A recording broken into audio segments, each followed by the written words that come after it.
We up. We are up.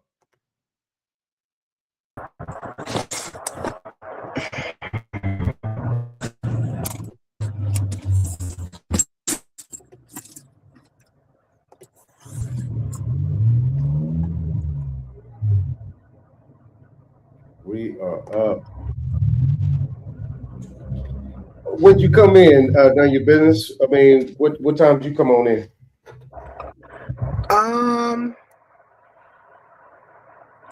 I've been listening back and forth since it started.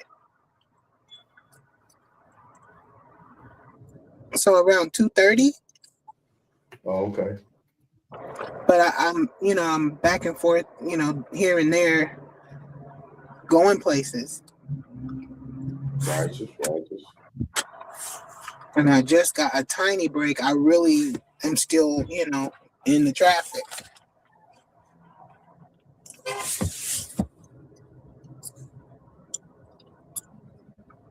Yeah. So what you think about it though? I mean, that trust conversation was nice. Yeah, it's important.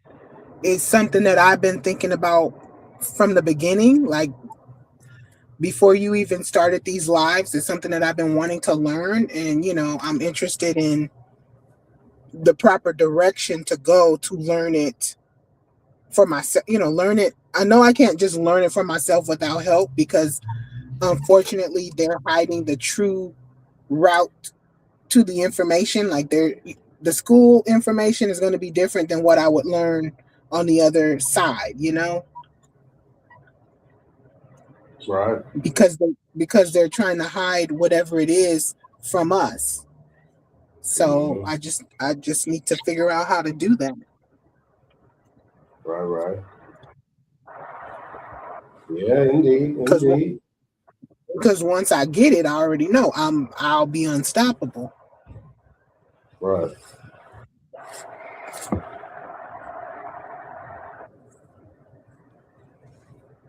But I thought that part he was saying about Congress, how Congress they have us in a bind, like how everything is pretty much ran by I guess did he say the public or the private? One of the two. Who? I think he said none. I think he said the public. Who, Rubio? No, I was talking about what Nonetheless was saying before you played this video. I didn't see all of the Rubio video. I only saw the beginning because I fell behind about 30 minutes, and I just skipped it towards the end.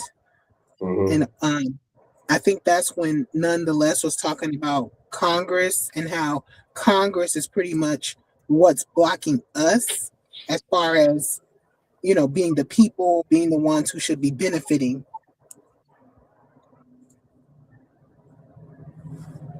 Oh boy. Yeah. Well, okay, so the grantor is private.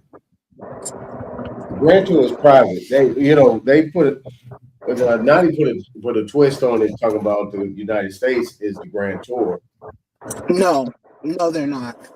Well, he just put the twist on it, but yeah, I don't agree with that either. I think if they're talking about some other type of trust that was set up within the major trust, right? You have a public and private trust per se. You have a public and a private. So with that public trust, and that's why the definitions that I pulled up of what fiduciary responsibility is, American jurisprudence, what Traficant said in those presentations that I made. He said that Congress is trustees are trustees. That's what he said. Right. Did you see that? Did you see that? What I put up? I don't think. Who said it? It's through Traficant. Hold on, I'll pull it up. Okay, I'm back. I think I missed that one. Yeah, I pulled it up.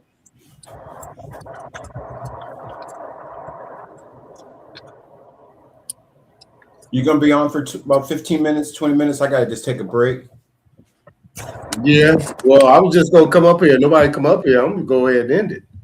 But I'm gonna show this. I'm gonna bring these PDFs up here for not know your business. I'm gonna bring these PDFs up here. Okay, if no one else comes up, I'll be back in 20 minutes. But if no one comes up, then go ahead, shut it down. All right, no doubt. Okay.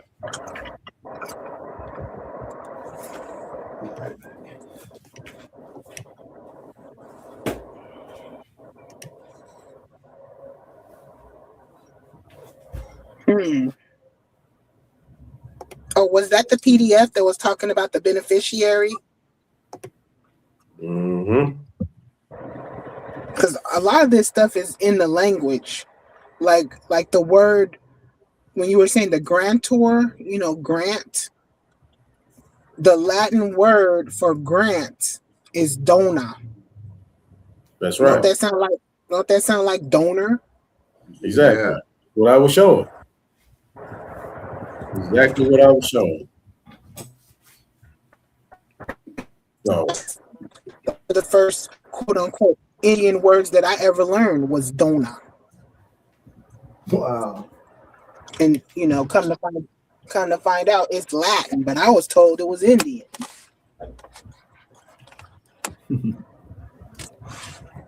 Where you at? Nonetheless, where you at, man? Who, me? Nah, nonetheless, say in the back. But I don't see him in the back. You in the wrong one, nonetheless. You in the wrong thingamajig. Let me put the StreamYard in the chat. I saw you on the other one. You was in the wrong you was in the wrong StreamYard. There you go. There you go. It's in there. All right, so look, right here at the top, here's what it says. Right? So this is March 17, 1993. Senator James Tropicons. Mr. Speaker, we are here now in Chapter 11. Members of Congress are official trustees presiding over the greatest reorganization of any bankrupt entity in world history, the U.S. government. We are setting forth, hopefully, a blueprint for our future. So right here. So how Nani's interpreting it is if the United States, the Congress is the trustee of the United States government, not the people. You see what I'm saying? So that's where he's getting to it on. Say that again. You broke up. I said that's where he's getting on it. You guys mute up. Say that again. You broke up. Yeah, mute up. Mute up. Okay. Yeah, mute up. All right, there we go. So yeah, so right here, I think what Nani might be speaking about this U.S. government. So Congress are official trustees of the U.S. government.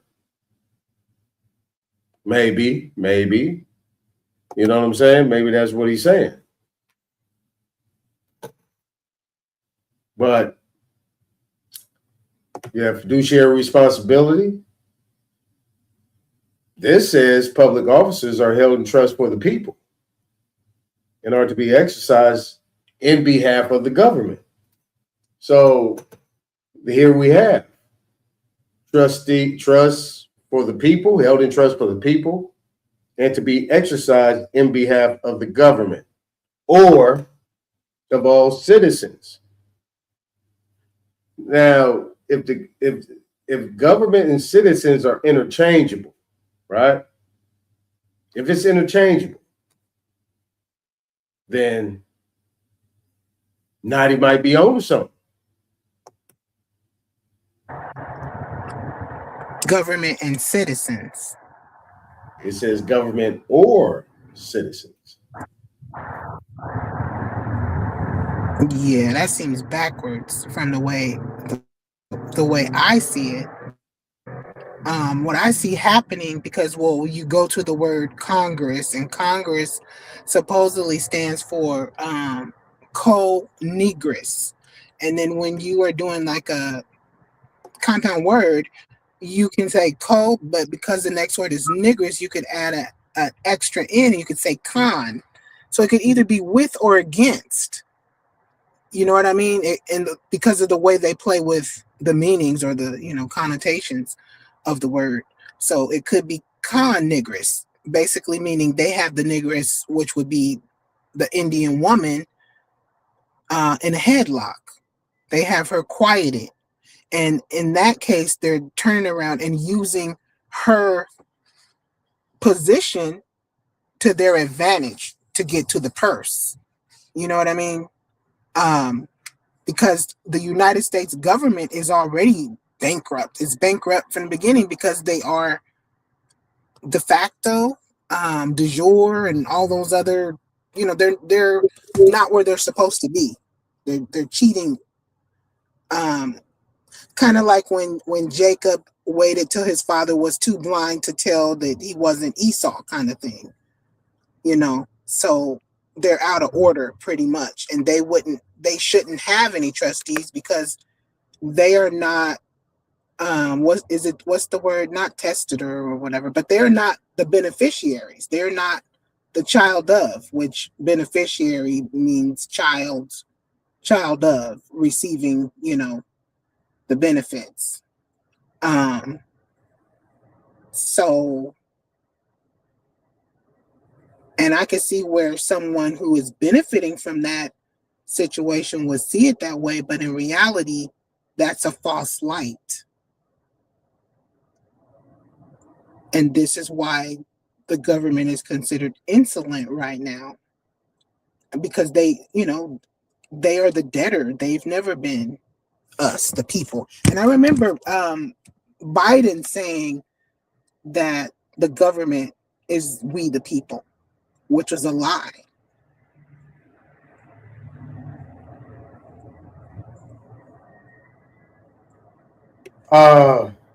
Under new structure,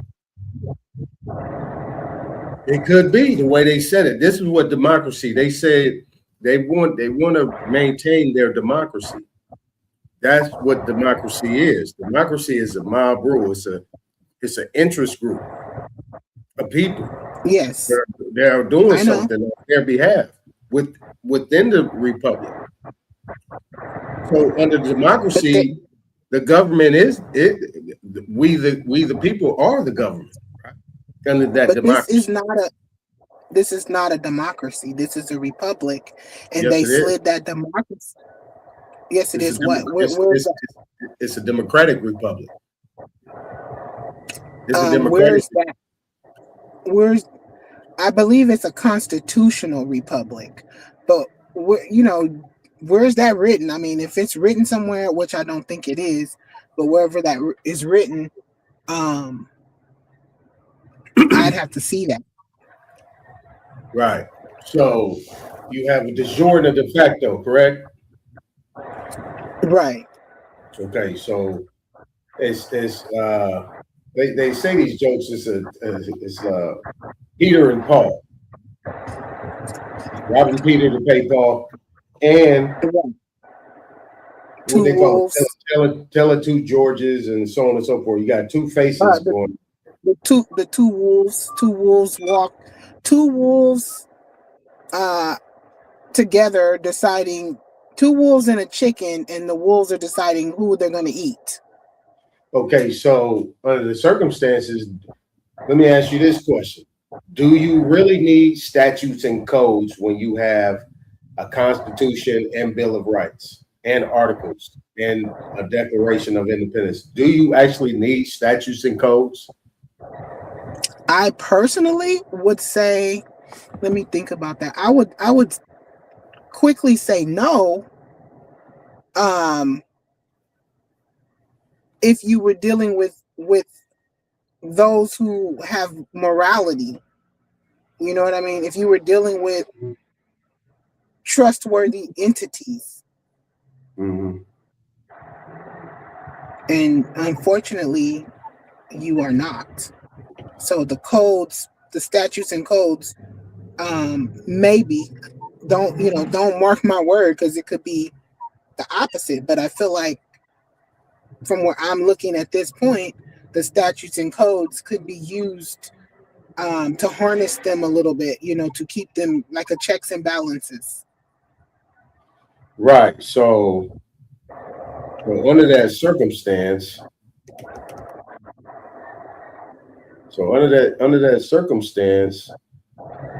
you know that, and it was really spelled out in Biden's administration. I think they did that intentionally to really expose what they were doing. So if Congress says no, these things, we look through these executive orders or these bills, and if they are considered to be in any form a violation or runs in contradiction to the Constitution and the Bill of Rights, it's immediate. It's an instant no. So like when Biden was doing this thing, it was like, okay, well, we can't, because the Republicans was like shutting this shit down. I was like, hell no, that's a lot of pork in that. It's a lot of this, a lot of that. He was like, that's okay. I don't care. Hey, we'll just codify. I'll just get it codified. We'll just codify it. So codifying it runs through the legislative body in a de facto nature. And then it gets pushed out into the public.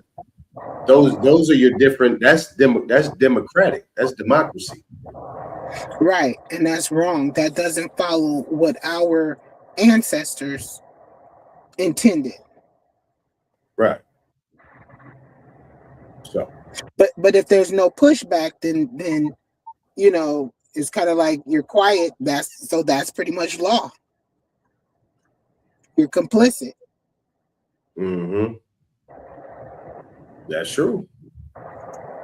But they know, and when someone is paying attention and pointing the finger, they know, and that's when they, that's why they got rid of affirmative action, because it wasn't constitutional. That's why they have to deal with Roe v. Wade, because that's also something like they've done a lot of things while the bear was sleeping. Mm-hmm. Not to say the bear has fully awakened, because I don't know. It might be, but those of us who are figuring it out, because I don't know it all. I have so much to try to catch up on, remember, learn, etc. But those of us who are peeking our eye up and saying, "Wait a minute, like birthright citizenship, that's 100% unconstitutional." False. Well, this is where, I think our people, as a people, us, we need to not get too involved in the rhetoric. None of your business, because we're on the outside looking in, and they stacked a lot of layers on top of layers on top of layers for us to even get close to the man, to where it might be, to the bag, like people say. But what? So this constitutional republic was pretty much not for us. We already had our own way of doing things. See, when you say that, none of your business, you're actually putting yourself in a position of servitude and slavery. That's not you. The constitutional republic is not you. The constitutional republic is the regulations of those people, of those citizens, to work within the United States for the benefit of us. That's what the trust has been about. Right. I see that side of it too. Right. But it's one level. I see it as, at this point, until I'm corrected, statutorily or status wise, I'm unfortunately subjected to that. I have to get out one layer at a time, until, I feel that way. I feel the Constitution itself is a trust. But until I can be placed back in the proper position, as the beneficiary of said trust, I really am still working with what kind of like what I was talking about. I'm still in the Exchequer's freaking cavern, right? I'm still in the dungeon. So That's Can you see? that's Can you see the screen? Can you see the screen? it's like, yeah. Hmm. What does that say? The Declaration of Public Trust. Of The Declaration of Public Trust of the United States of America. yeah. So you don't have to think anymore. It is a trust. Oh, okay. So now we can move forward, right? We can move forward, correct? Mm-hmm. Mm-hmm. All right, cool. All right, so what I'm gonna do is I'm gonna play because I know Nadi, he dropped off. We was actually talking about the War Powers Act one time, and I want to actually bring back his conversation because these people don't put no fear in my heart. They don't make me feel no type of way because I know they're servants and they're doing a job that they was actually called to do.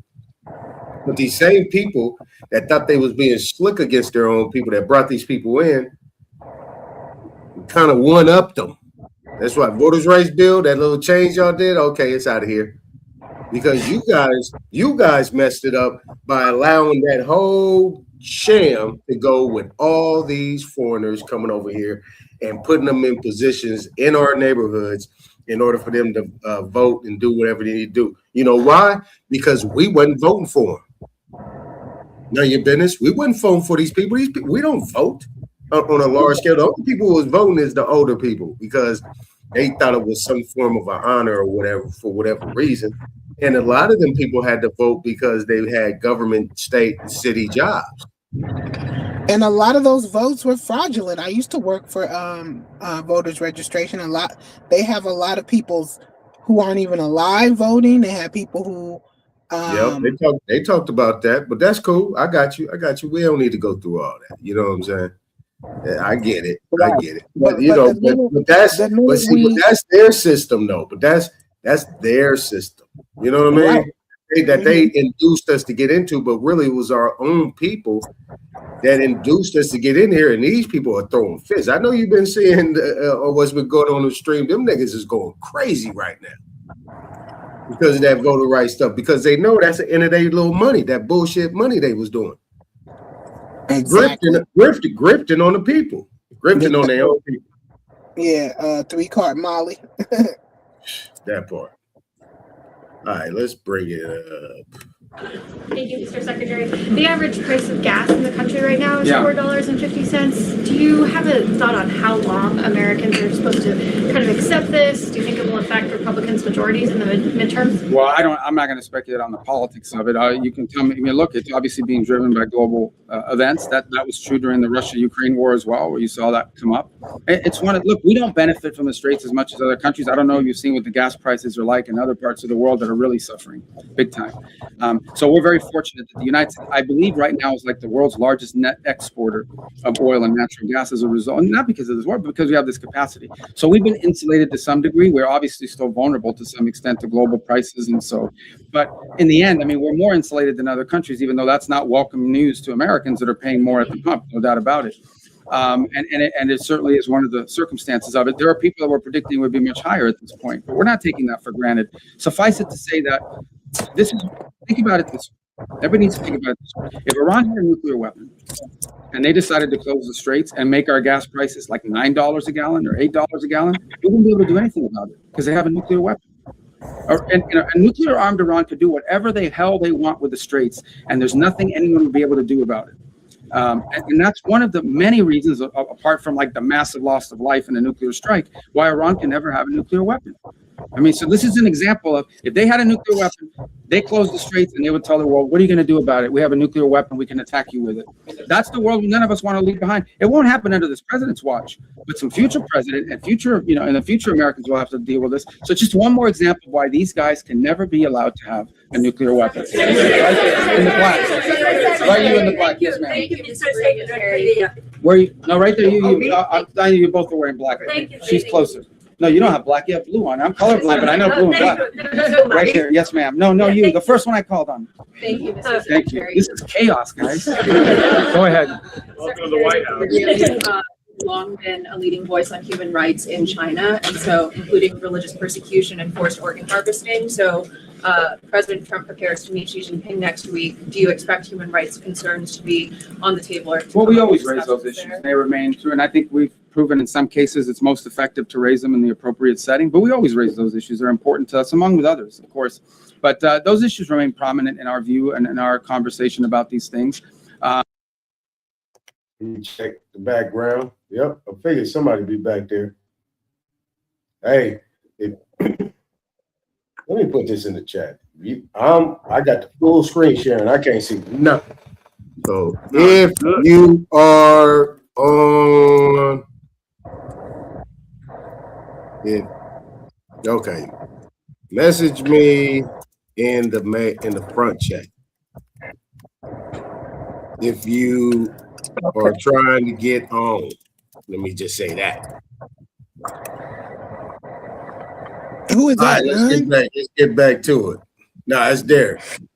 But so for me, with anything this person is saying, it's really just womp womp womp. Like he isn't, and even with the threat of a nuke, like no weapon formed, and every tongue that rises against me shall fall.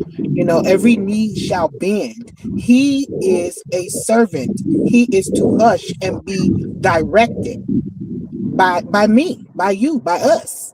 And that's not happening. So we shouldn't be, yes, we should be listening and digesting this, but in our correct status, in our correct place, he is to hush and take orders.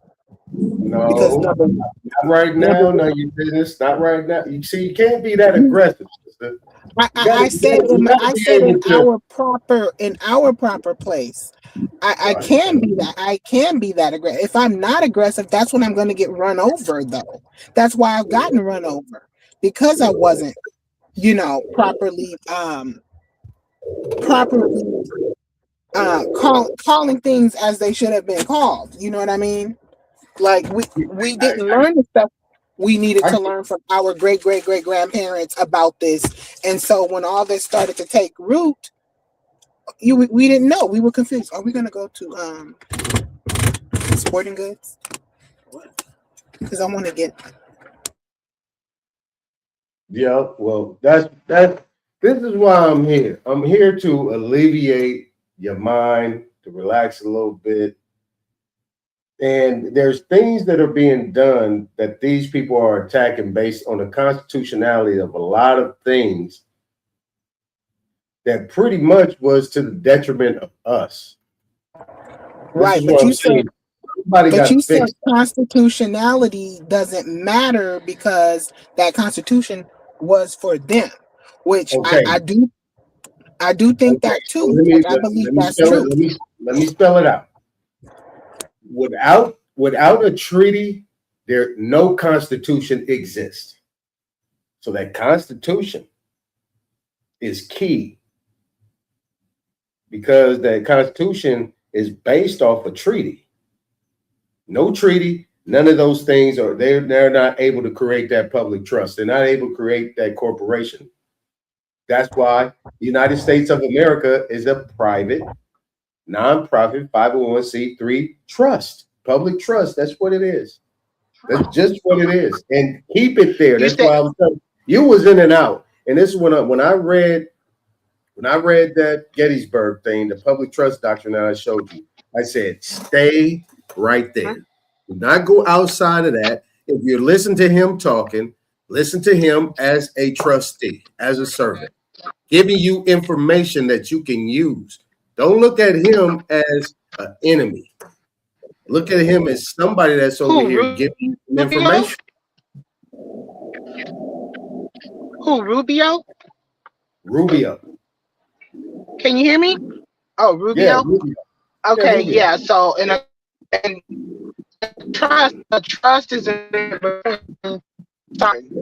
and we're talking about entities, one sovereign and one that's not, that could never be. Right?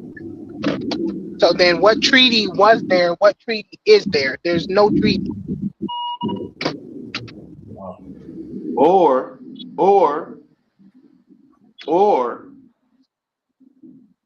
because the principle of two treaties, first of all, is two governments.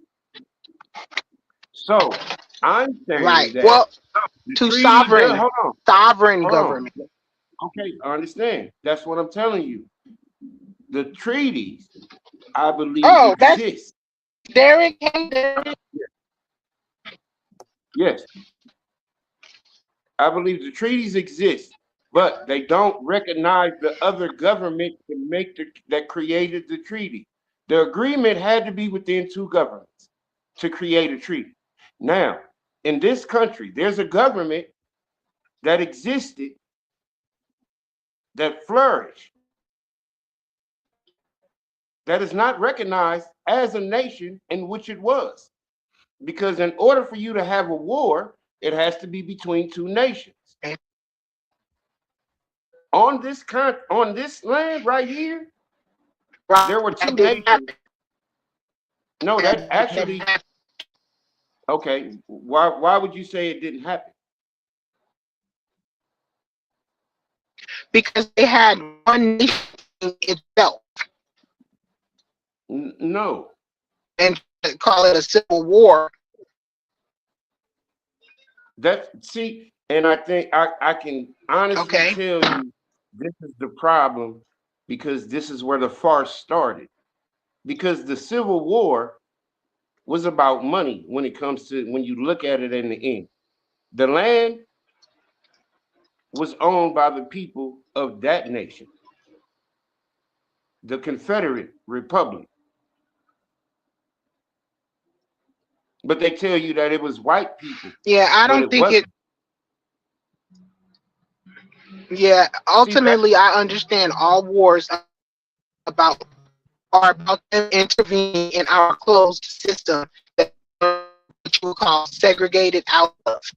So all wars to get us to give up our rights and then allow them in to be in all the immigrants. Wait, you were going in and out. War was a way for them to hijack. Every was okay. Hijack and breaking up, and bring in their immigrants. You're breaking up. Breaking up, sister. Oh. Okay. Okay. I'm just gonna move my phone. I'm in a mall. Every time I'm at a different mall. So. Oh no, you good. You good now. Okay, okay. Look at it like this. Oh shoot! I might fall off. The United States is a foreign entity. The Confederate Republic is the sovereign entity in this play you call in a civil war. But now they gave you a war, like a battle, but it's really an economic coming together. Now, once they came together, they constructed the plan for the United States to be recognized, but not the Confederate Republic, because the Confederate Republic is Negro rule. Right. But the Confederate Republic has all the assets. Period. Right. And so what are they? Assets on hold in reserve if you don't recognize this nation. And everybody in the nation is recognizing the United States. But there are people who are of the Confederate Republic who are autonomous to the United States. Because we're not here because of you. You are here because of us. And that was the agreement. But somewhere along the way, the descendants no longer understood that information. Exactly. So now that's when you go back 2 or 3 generations and go, okay, this is what you mean by, right. You have okay, my grandmother's the silent generation, correct? So you got to think, why did they call them the silent generation? because they stop. The For one, generation they before my grandparents are called the lost generation. right. Why are these generations okay? And you got to understand, my great grandmother's like 1860 to 1910. The lost generation is like 1910 to 1940. Then that's the baby boomers is 1940 to 1960s. You see what I'm saying?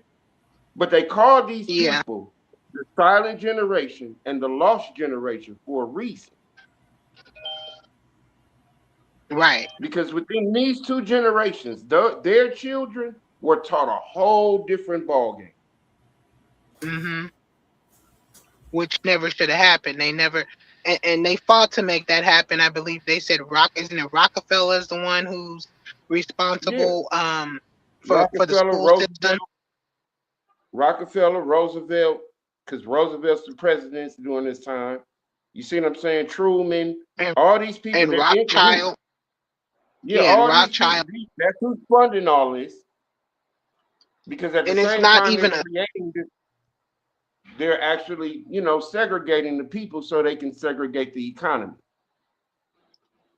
So whatever they take from you, they could intercept it, because we were already segregated and they were locked out. So they were looking to segregate the economy. Intervene. Now I can see what I can close, I can tax. You see what I'm saying? All these different entities of all their economy, they got a stroke on it. But what made it, the whole thing was when the Federal Reserve Bank came into play, all money had to be funneled through them anyway. That's why the central bank was not something in the United States until later on. The United States of America, the people here fought against central banks for hundreds of years. It's written. Right. No, I believe it. And then because why would you take the water and bind it up and dam it up? When it needs to flow all right. Exactly. It needs to flow everywhere to enrich the land, but they don't want to enrich the land. They want to, kill off the trees. Is what they were saying on the founders.org.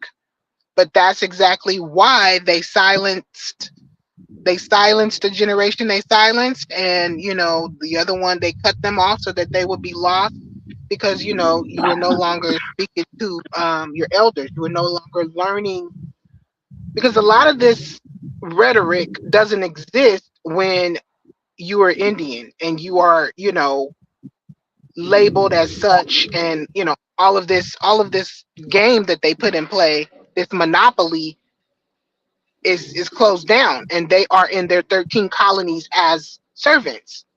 You know what I mean? But once you stop knowing who you are, go ahead. We're always taught that the United States of America was built from these 13 colonies and expanded. But what they didn't tell you was the American Indian had already built it out. I fell off. Hold on.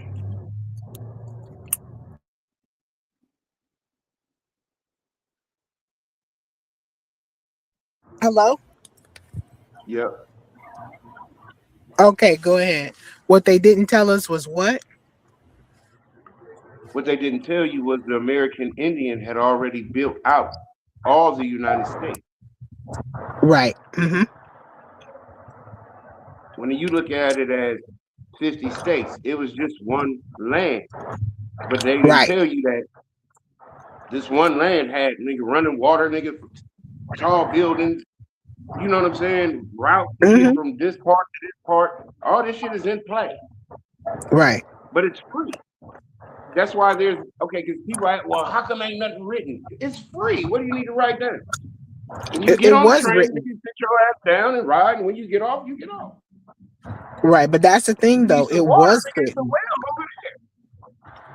It was written. They confiscated specific writings and they have them sequestered in these different vaults and catacombs and the Vatican, wherever they have it, that's where they have it.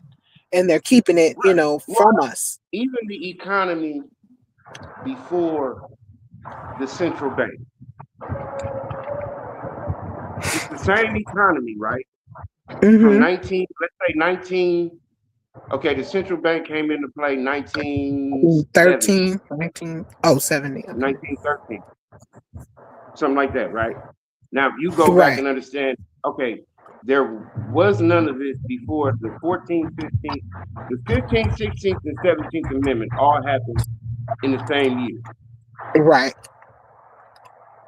I think you're right, 1913. But now you got to understand, that's what changed the economy. Nothing before then changed the American economy. It was called free trade. There were no central banks, there was no central money, none of that. Whatever deal you did with another motherfucker, if you felt it was good, then it was good. That handshake. You look a man in his eye when you make. You see what I'm saying? A common bond. But we were honest people. We were considered honest Indians. We had our governance. I would call it a judicial system because I don't think it was necessarily called government. I think government because we had our own mind. We were not non-compos mentos. We were not minors and wards and unable to speak or present ourselves. We didn't need to really. That's not the life of the state republic. That's not the life of the state republic. It's not. State. It never was. That's why they had to bring in democracy. Because democracy states came with the 15th, 16th, and 17th Amendment. The hardest part about the 17th Amendment, the hardest part about these three amendments, the 15th, 16th, and 17th, is the last one, the 17th, when they switched it from legislative election for a senator to a national based senator you can elect a senator on money. On what? On money, like donations. Oh, okay. Like what he, you know what I'm saying, and he can run and run and run and run. All right. Now before the 17th Amendment, a senator only could get elected by the legislation of his state. So basically, everybody under him that's in his state, if he ain't fucking with everything that they need in the state, they're not gonna elect him. But so remember, the way they have it now is that's why a senator can run so long. But it was different. Like Maxine Waters. The reason why she's been a senator in California so long, nobody can get the donations she gets.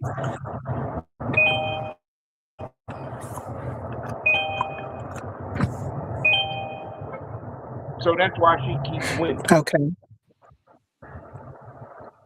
But she ain't for California. She ain't for all the people in California. She just for the motherfuckers that got the money in California. Exactly. But if it was the other way around, you got to make sure all the people in California good. Why? Because it's the people in California that elect you, nobody else. But what about the original way that senators behaved or were handled here in this country? Or what is this? Is this even the original way, right? Ties you to the state. But this was before there was a state. When we had originally, the senators were pretty much the judiciary system. There were no House of Representatives or presidents, or I believe it was just the Republican. Okay, look, hold on. When I say state republic means a state citizen of the republic.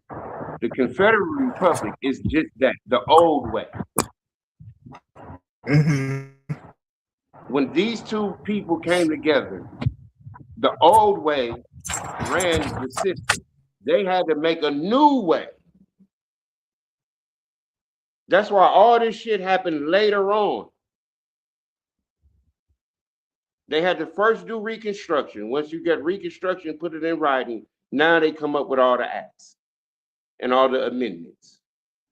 And all these amendments and acts benefit them, not you.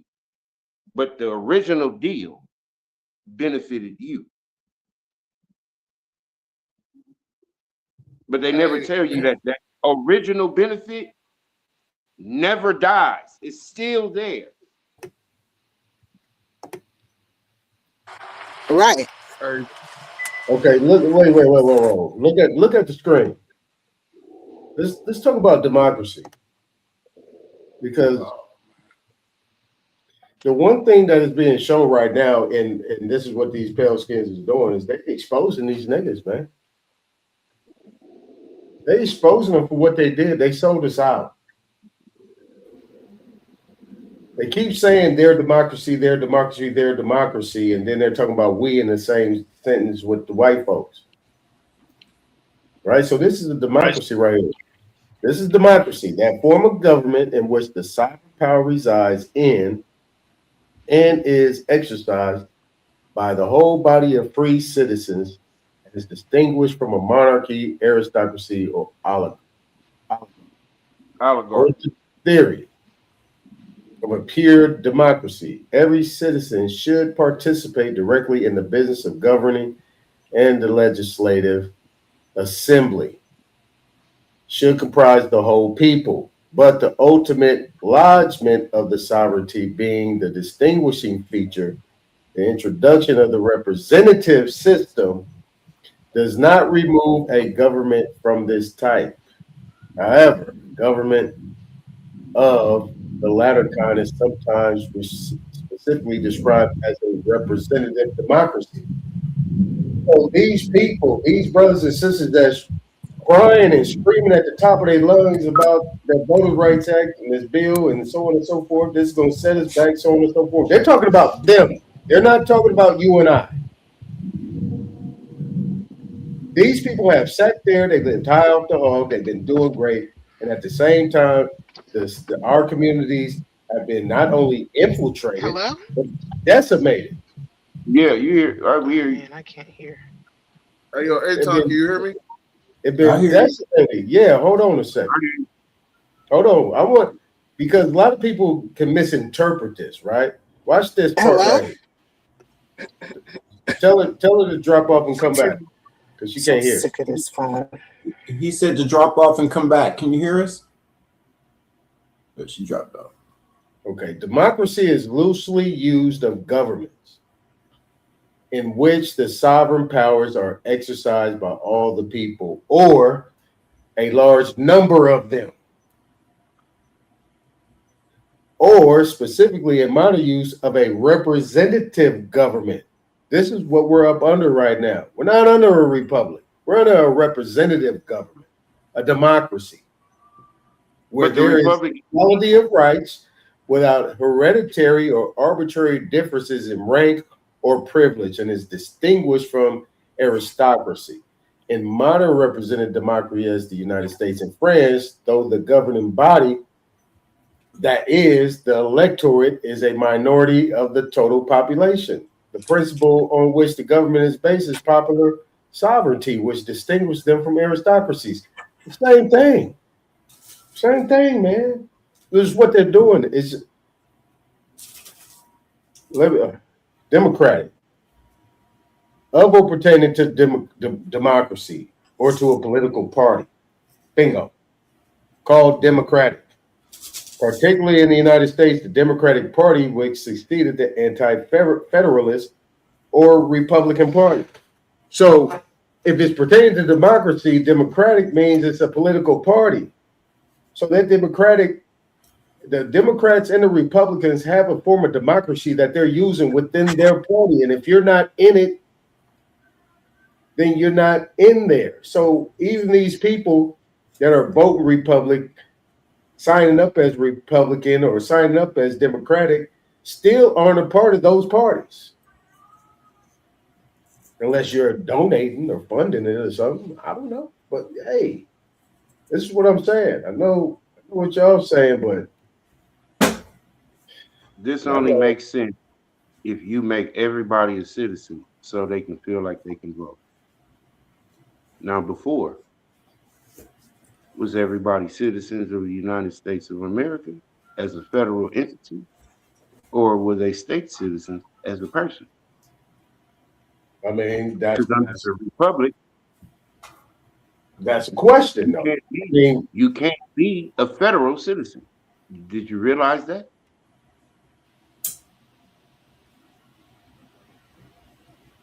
A federal citizen. The 14th Amendment makes you a federal citizen.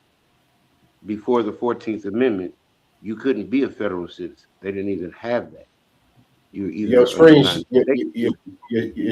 screen sharing, Chief I am. But before you do that, before you get into that, yeah, Derek. But being that the 13 colonies were companies, there were charters.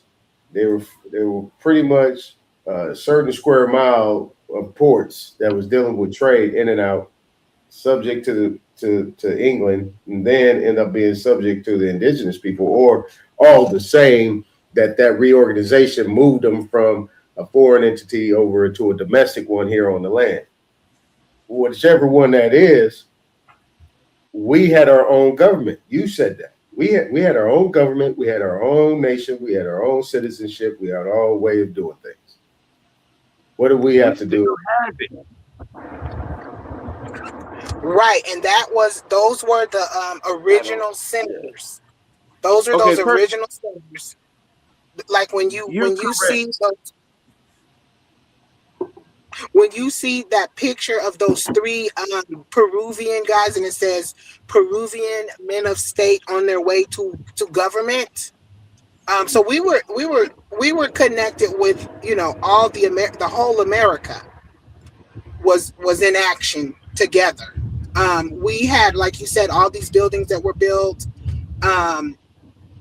They had it down to a T. It's all documented in Peter Martyr's book. And so that's what the Seminoles became, the senators. When the senators started to be attacked by the government that was taking over, they got pretty much pushed out. They got pushed down into Florida, and they weren't just being attacked by these so-called foreigners. They were being attacked by their own people, like you said, the turncoats, the ones who, turned on us. So they were playing both sides against the middle, getting our people to not know what they were fighting for. So everybody was literally attacking their own family, as you would say. You know what I mean? They were attacking other Indians. And then once they got rid of all of our senators / governors, whatever you want to call them, that's when they put themselves in position. And that's when they started gatekeeping and base sticking or whatever, to where they were only putting in initiates, the people who had taken oath to support them. Right. Yeah. Chief I am. We have an elaborate system. Right. Okay. Hold that thought real quick. Chief I am got some on the table. Let's see what he got. What's up, Chief I am? What you got, bro? Can y'all hear me? Yep, loud and clear. Okay. So before I had left, it wasn't none of your business. I think it was not a coincidence. Is that his name out? Or nonetheless? Nonetheless. No, nonetheless. Yeah, he was saying that not only is it impossible to know about the bases in Western Asia or the Middle East, but no one knows what they specifically are, and there's no way to know if they've ever been attacked. So on my screen, I'm about to play this video. I have several articles that speak to the fact that 16 bases were attacked are made inoperable. 16 U.S. bases across 18 countries. Excuse me, 8 countries in the Middle East were destroyed to the point where they have been termed inoperable. Now, this is a video I'm about to play. I have another video from Morning Joe on MSNBC. He's talking about it. He's very confused because the United States government is saying one thing and the rest of the world is saying something completely different. I also have articles that support The my rest of the position. world. Hold on. Let him get it off, Derek. Let him get it off, man. Let him make his presentment. So what I'm gonna do is I'm gonna start with this video. We don't have to watch the entire thing. I have another video. Make it happen, Captain. Let's go. Make it happen. Okay. Let's go. Major assessment is now raising serious questions about the United States military footprint in West Asia, and the scale of damage being reported is turning heads in Washington. A new investigation by CNN has found that a large number of U.S. military installations across the region have been hit in retaliatory strikes carried out by Iran and its allies.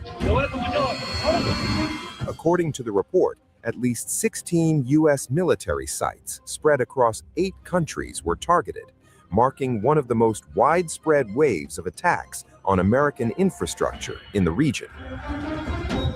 In several cases, the damage was described as severe enough to render facilities virtually inoperable, with one congressional aide telling CNN that the affected sites represent a significant portion of U.S. positions in West Asia.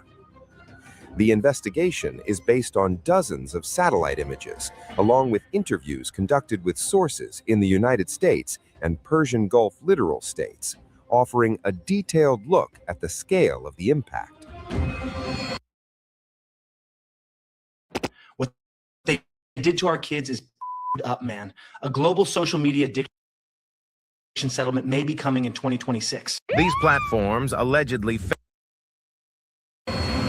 satellite imagery reviewed in the probe indicates that the strikes focused on high-value targets, including radar systems, communications infrastructure, aircraft, and other critical military assets.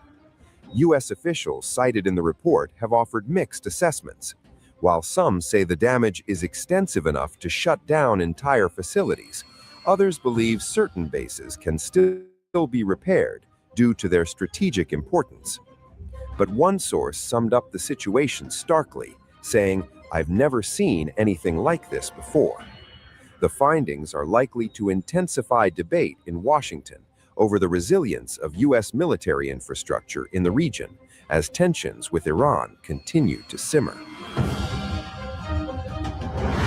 A major revelation has shaken Washington as fresh assessments suggest Iran's strikes may have inflicted deep, possibly irreparable damage on U.S. military infrastructure across the region.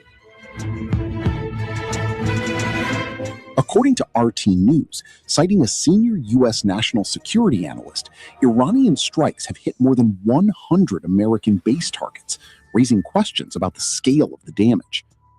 Separately, NBC News reports that Iran's attacks have caused billions of dollars in losses to U.S. military assets in the Gulf. 6 people familiar with the assessments told NBC that critical infrastructure was hit, including runways, advanced radar systems, aircraft, command centers, warehouses, hangars, and satellite communication facilities. The reported damage spans multiple countries across the Middle East, pointing to the wide geographic reach of Iran's retaliatory operations.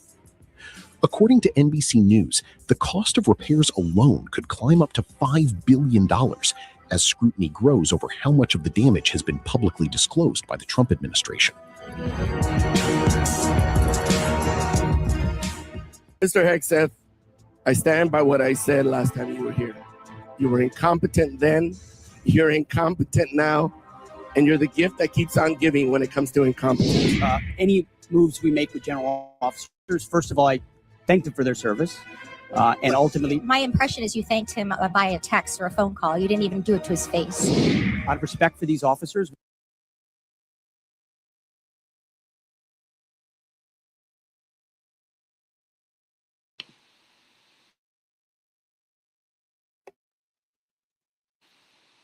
All right, and then I'm gonna go to the next video, and then I'm gonna pull the articles real quick. Give me 1 second.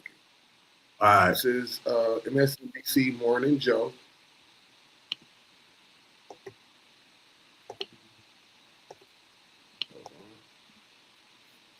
Rewind that.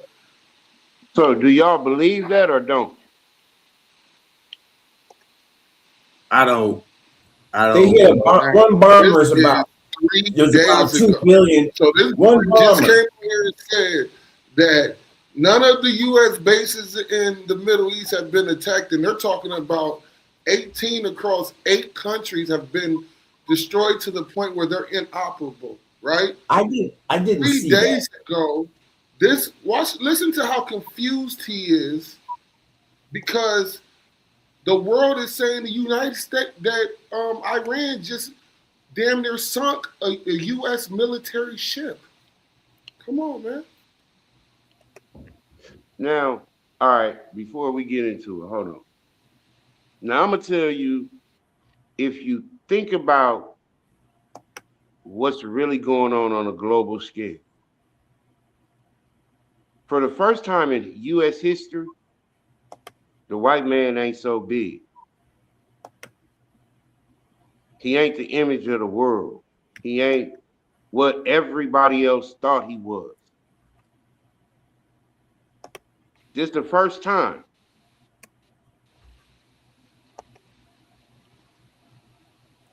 Don't nobody like Donald Brother, Trump. that's A lot of exactly motherfuckers what I like said. Donald I Trump, said the but U.S. is Donald no Trump is longer the one playing showing you like this basketball. shit, all this shit is a part. The nations have lifted up their head. They said, have you become as weak as us?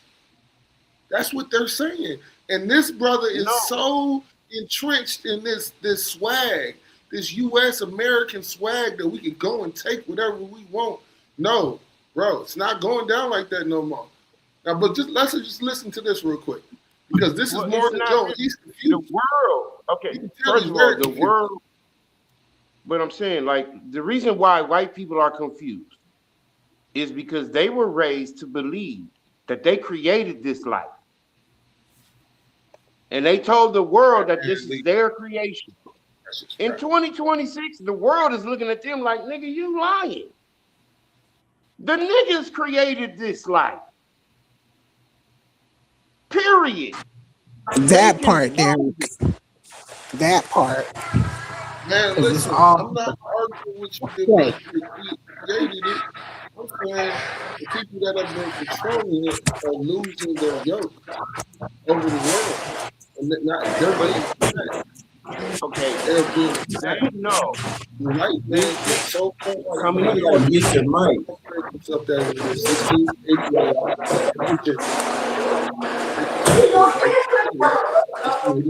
Can't hear the brother background. They are being exposed to be the liars that they actually are. That's what I was telling the brother, why he was barking so loud, telling me I was so wrong. Why is this? Why are those reports coming from New York, the New York Times? This is MSNBC, CNN. Now let's just listen to what they're about to say real quick. Let's just listen real quick.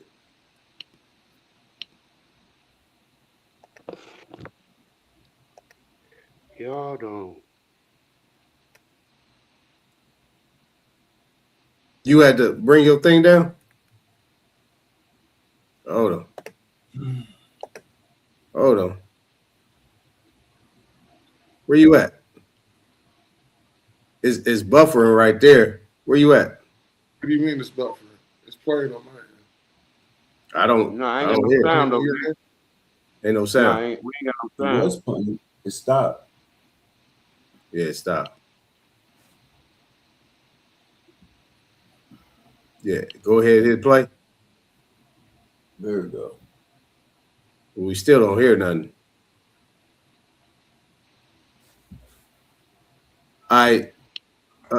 Okay, stop your screen and then come back and do it again. Just go ahead and stop screen and reshare. Okay. All right. Yeah.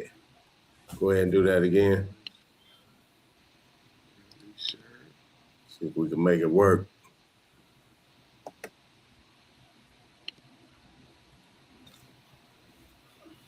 $5 billion don't sound like a lot of. I mean, it's a lot of damage, but you got a couple airplanes cost $5 billion.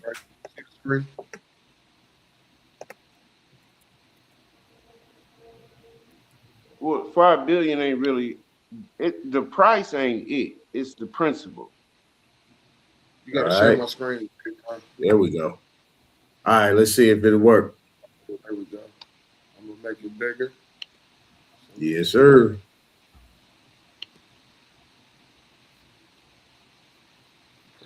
Shoot, I thought they spent $5 billion in missiles. Mhm.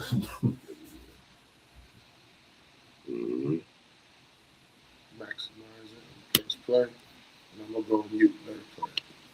In state media, they have, of course, been lying since 1979. Oh, yeah. That said, We got action. In this war, often what they've reported has ended up being confirmed by Western news sources. So, if in fact that is the case, that U.S. Navy ships have been hit after ignoring warnings, obviously we've reached a new level of escalation, David.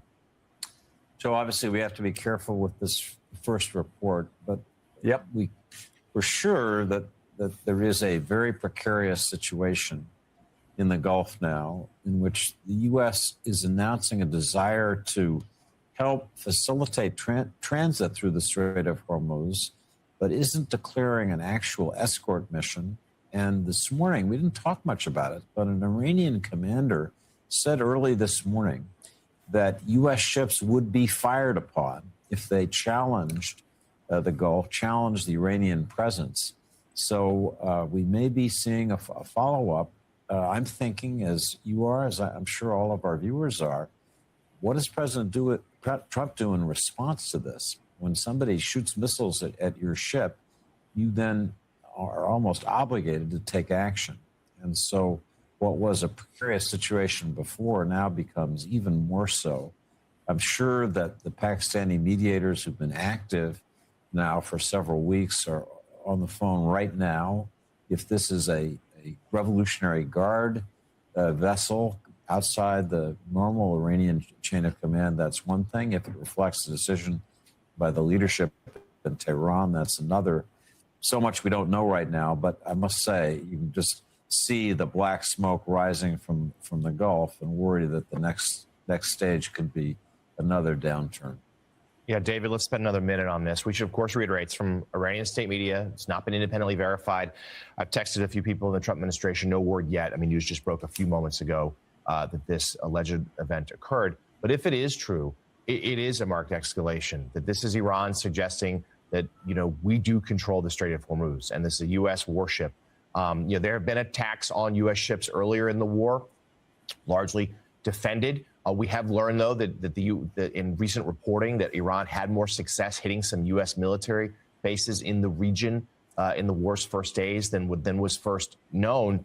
But if indeed, there were some reports, Axios over the weekend reporting that what the president settled upon, this coordination cell for the Strait of Hormuz, was a little bit of a watered-down version. That the original plan was to put U.S. warships, as an escort. This, though, highlights the danger of that. And I agree. I think we'll have to see what comes out of the White House and the president's Truth Social account in the next few minutes or hours. But this feels like it could be a step to resuming hostilities. It sure does. The idea that U.S. ships have been attacked and there's no response, it won't sit well with President Trump, and is not a way to demonstrate U.S. resolve in reopening the strait. Again, it's such a delicately balanced situation, and I'm struck, Jonathan and Joe, by the fact that the United States so clearly wants to get out of this conflict, and Iran pretty clearly doesn't want to yet. Iran has been dragging the negotiations out, has been offering pretty tepid peace plans, and you can sense the mounting frustration in the Trump White House as they look for an exit ramp and they keep finding the exits blocked. This morning may be blocked with missiles being shot at one of our ships. We don't know yet, but that could be a possibility.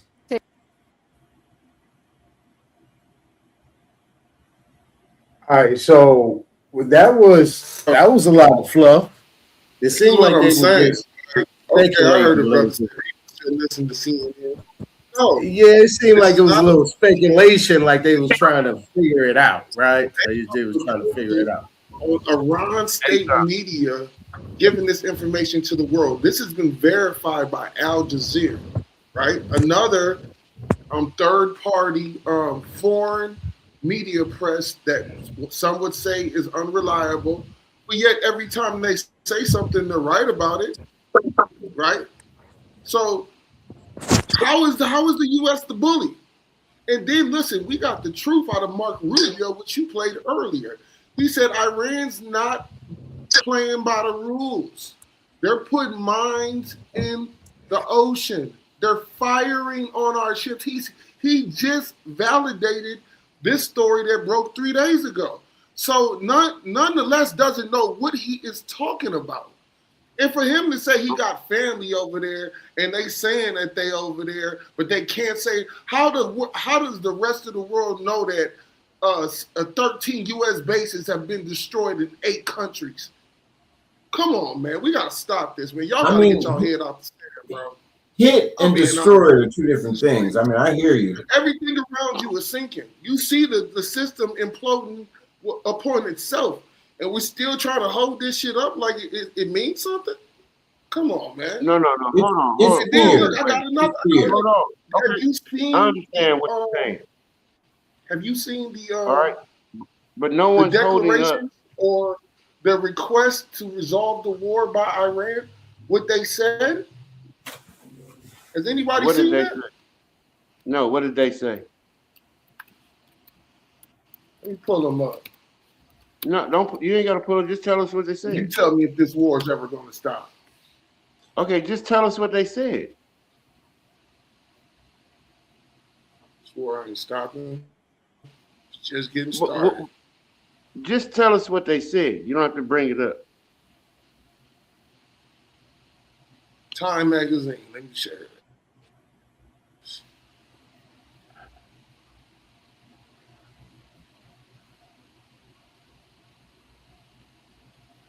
Ain't no U.S. base has been destroyed. Come on, man. Stop it, man. Y'all gotta stop. Okay, first of all, who's the most? I'm looking for it right now. Okay, how about this? Aton, you ever hustled before? Maybe. Basically, I'll find when you hustle. I'll find it. Who you rather talk to, the plug or the middle? Basically, plug. Okay, so now just imagine the world realizing that the white man is the middleman. He ain't the plug. Put forward demands. Hold on. I don't know if he can hear you or not. Demands was that Iran's sovereignty, that they are like $1.2 million yen. Hey, Chief I.M., can you hear Darren? They got to pay reparations to Iran for the damage that they've caused the country. Chief I.M., Mike and check. they can't even look into their nuclear capabilities at all. Mike check. And the Mike United check. States Mike is check. saying, allow us to come in and make sure you don't have uranium. Make Yeah, sure he can't hear that us. your people are doing what you tell them to do. Yeah, and this is here. what you call We'll let when him immovable object meets. I'm put it. How does it go? When an end is, how does it? What's the saying? Shit, I don't know. Come on, man. Just listen and look. It ain't got to be real because it's on CNN or MSNBC. I'm not saying that at all. We can't hear you. Can't hear you. You can't hear us? Can you hear us? Mic check. Oh, my bad. He can't hear us. Yeah, he can't hear us. Yeah, he can't hear us. My bad.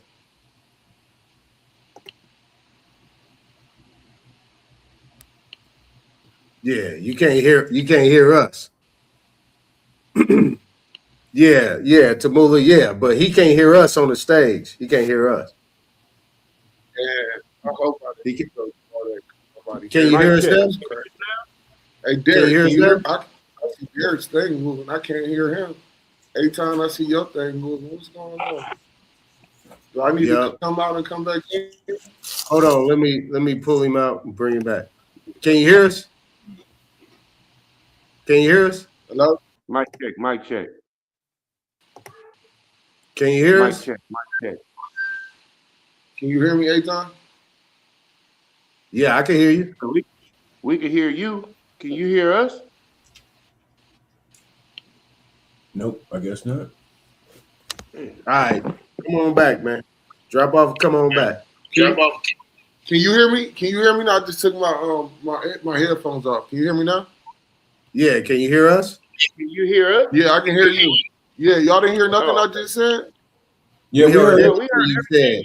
My bad. You just didn't hear us. My bad. Yeah. Okay, my bad. Okay, yeah. So, yeah, that's what I'm saying.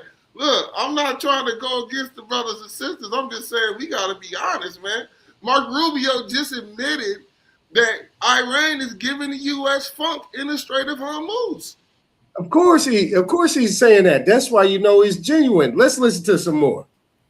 And we'll continue to raise them in the appropriate forums. All right, let's get to the fun. These guys are going to get mad. Go ahead. I'm sorry. Thank you. Sorry, McKinley, Associated Press.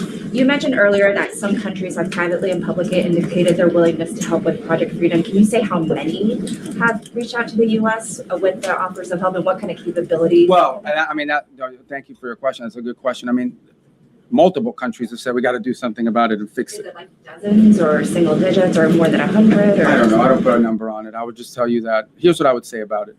The capabilities is the issue. Okay. A lot of countries would love to do something about it. They don't have a Navy, right? Or they can't get there in time, or they can't. Others, are less, that some unfortunately do have a Navy are saying, oh, we'll be involved, but we'll be involved after it's over or after it's over. You hear that, Chief I.M.? They don't have a Navy. He just said that a lot of these places don't have navies, bro. Why you think Iran is punking them like that? You ain't got no Navy. Hold on, you coming over here in rowboats. You know what I'm saying? Trying to get something. But hold on, I could have swore Trump said 3 weeks in that he totally destroyed their entire military.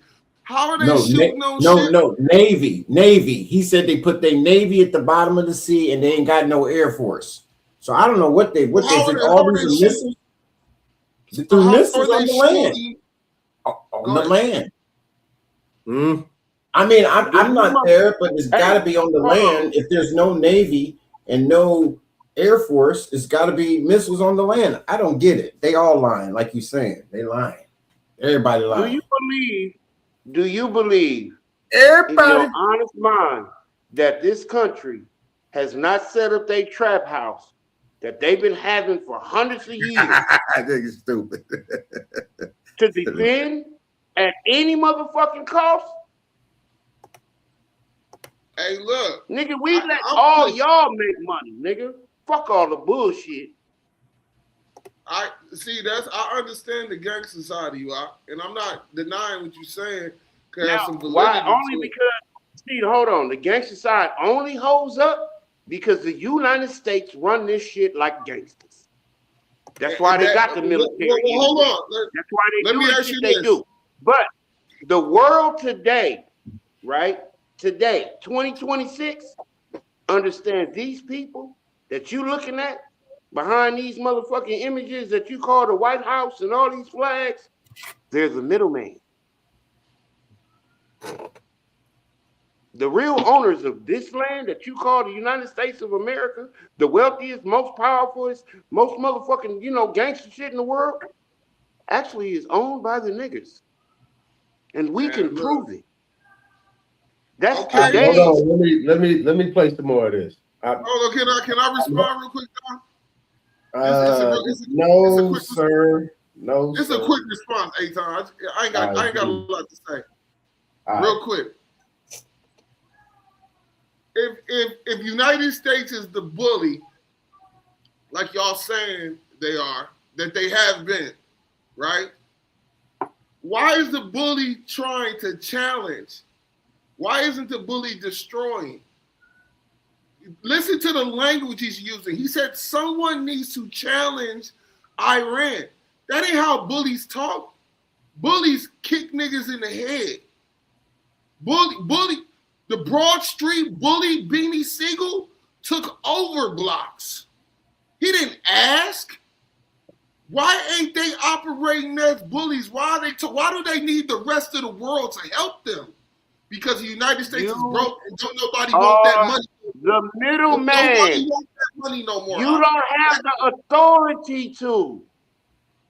They ain't never had the authority.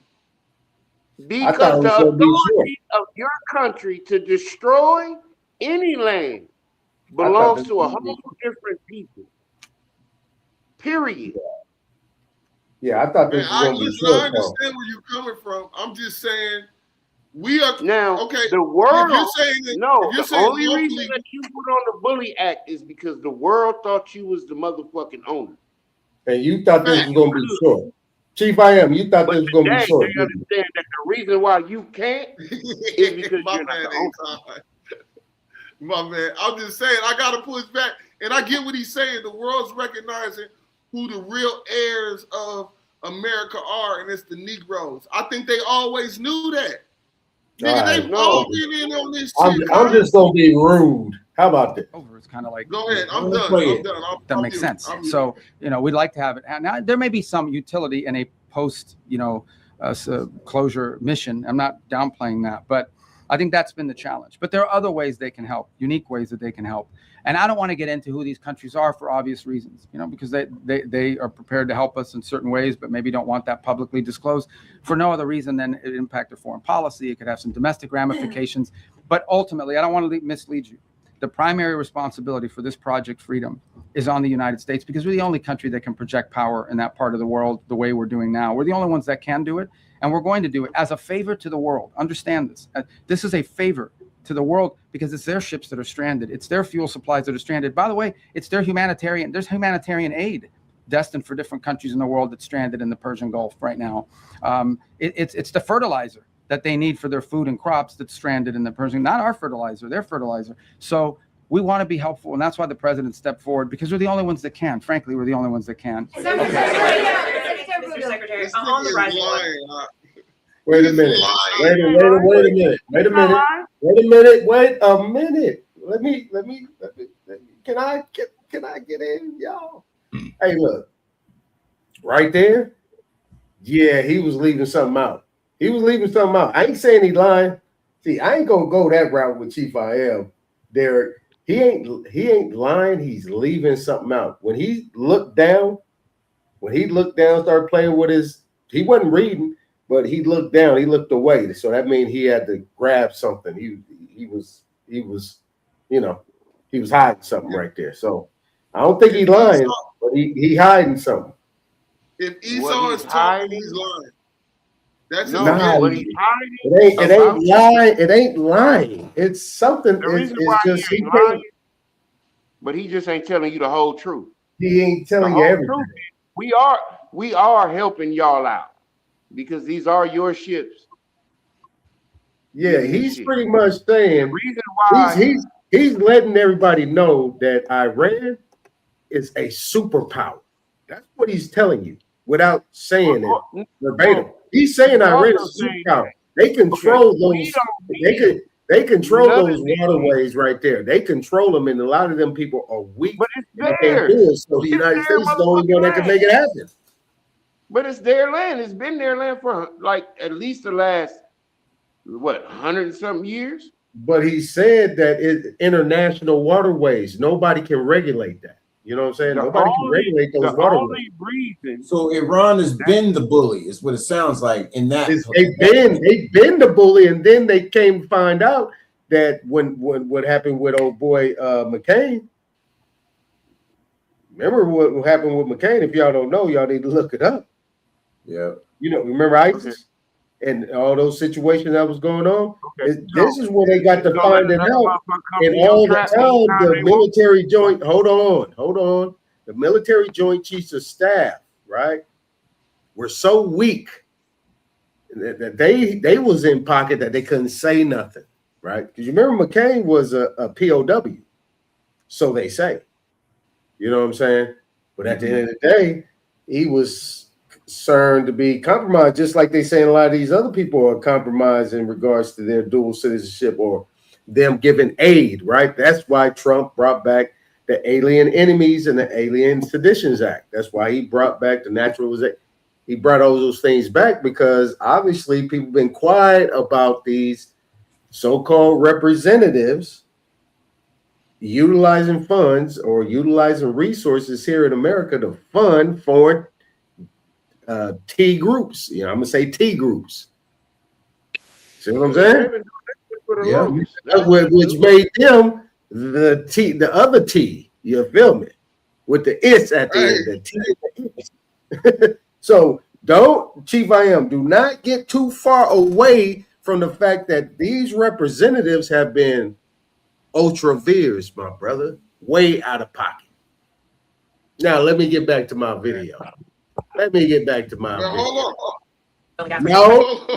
No. Said that this is a small price to pay for getting rid of a nuclear weapon. But 10 weeks in, are we any closer to getting rid of Iran's nuclear material? Yeah, but look, here's the way to think about Iran. And this is what I described at the very beginning of this. What was Iran's plan? You have to understand what their plan was. Their plan was they were going to build this conventional shield where they would have so many thousands of missiles and drones and rockets that they couldn't be attacked. And behind that conventional shield that they were trying to build, they would then break out and do whatever they wanted with their nuclear program. They no longer have that conventional shield. Okay, we told you guys from the very beginning, and we're very consistent in this messaging. The operation that has concluded was going to destroy their Navy. They have no Navy left. They don't. Not a Navy. They have small boats and Boston whalers, but they don't have a Navy left. They don't have an Air Force. I challenge you. When is the last time you read or heard about an Iranian jet flying anywhere? They don't have an Air Force.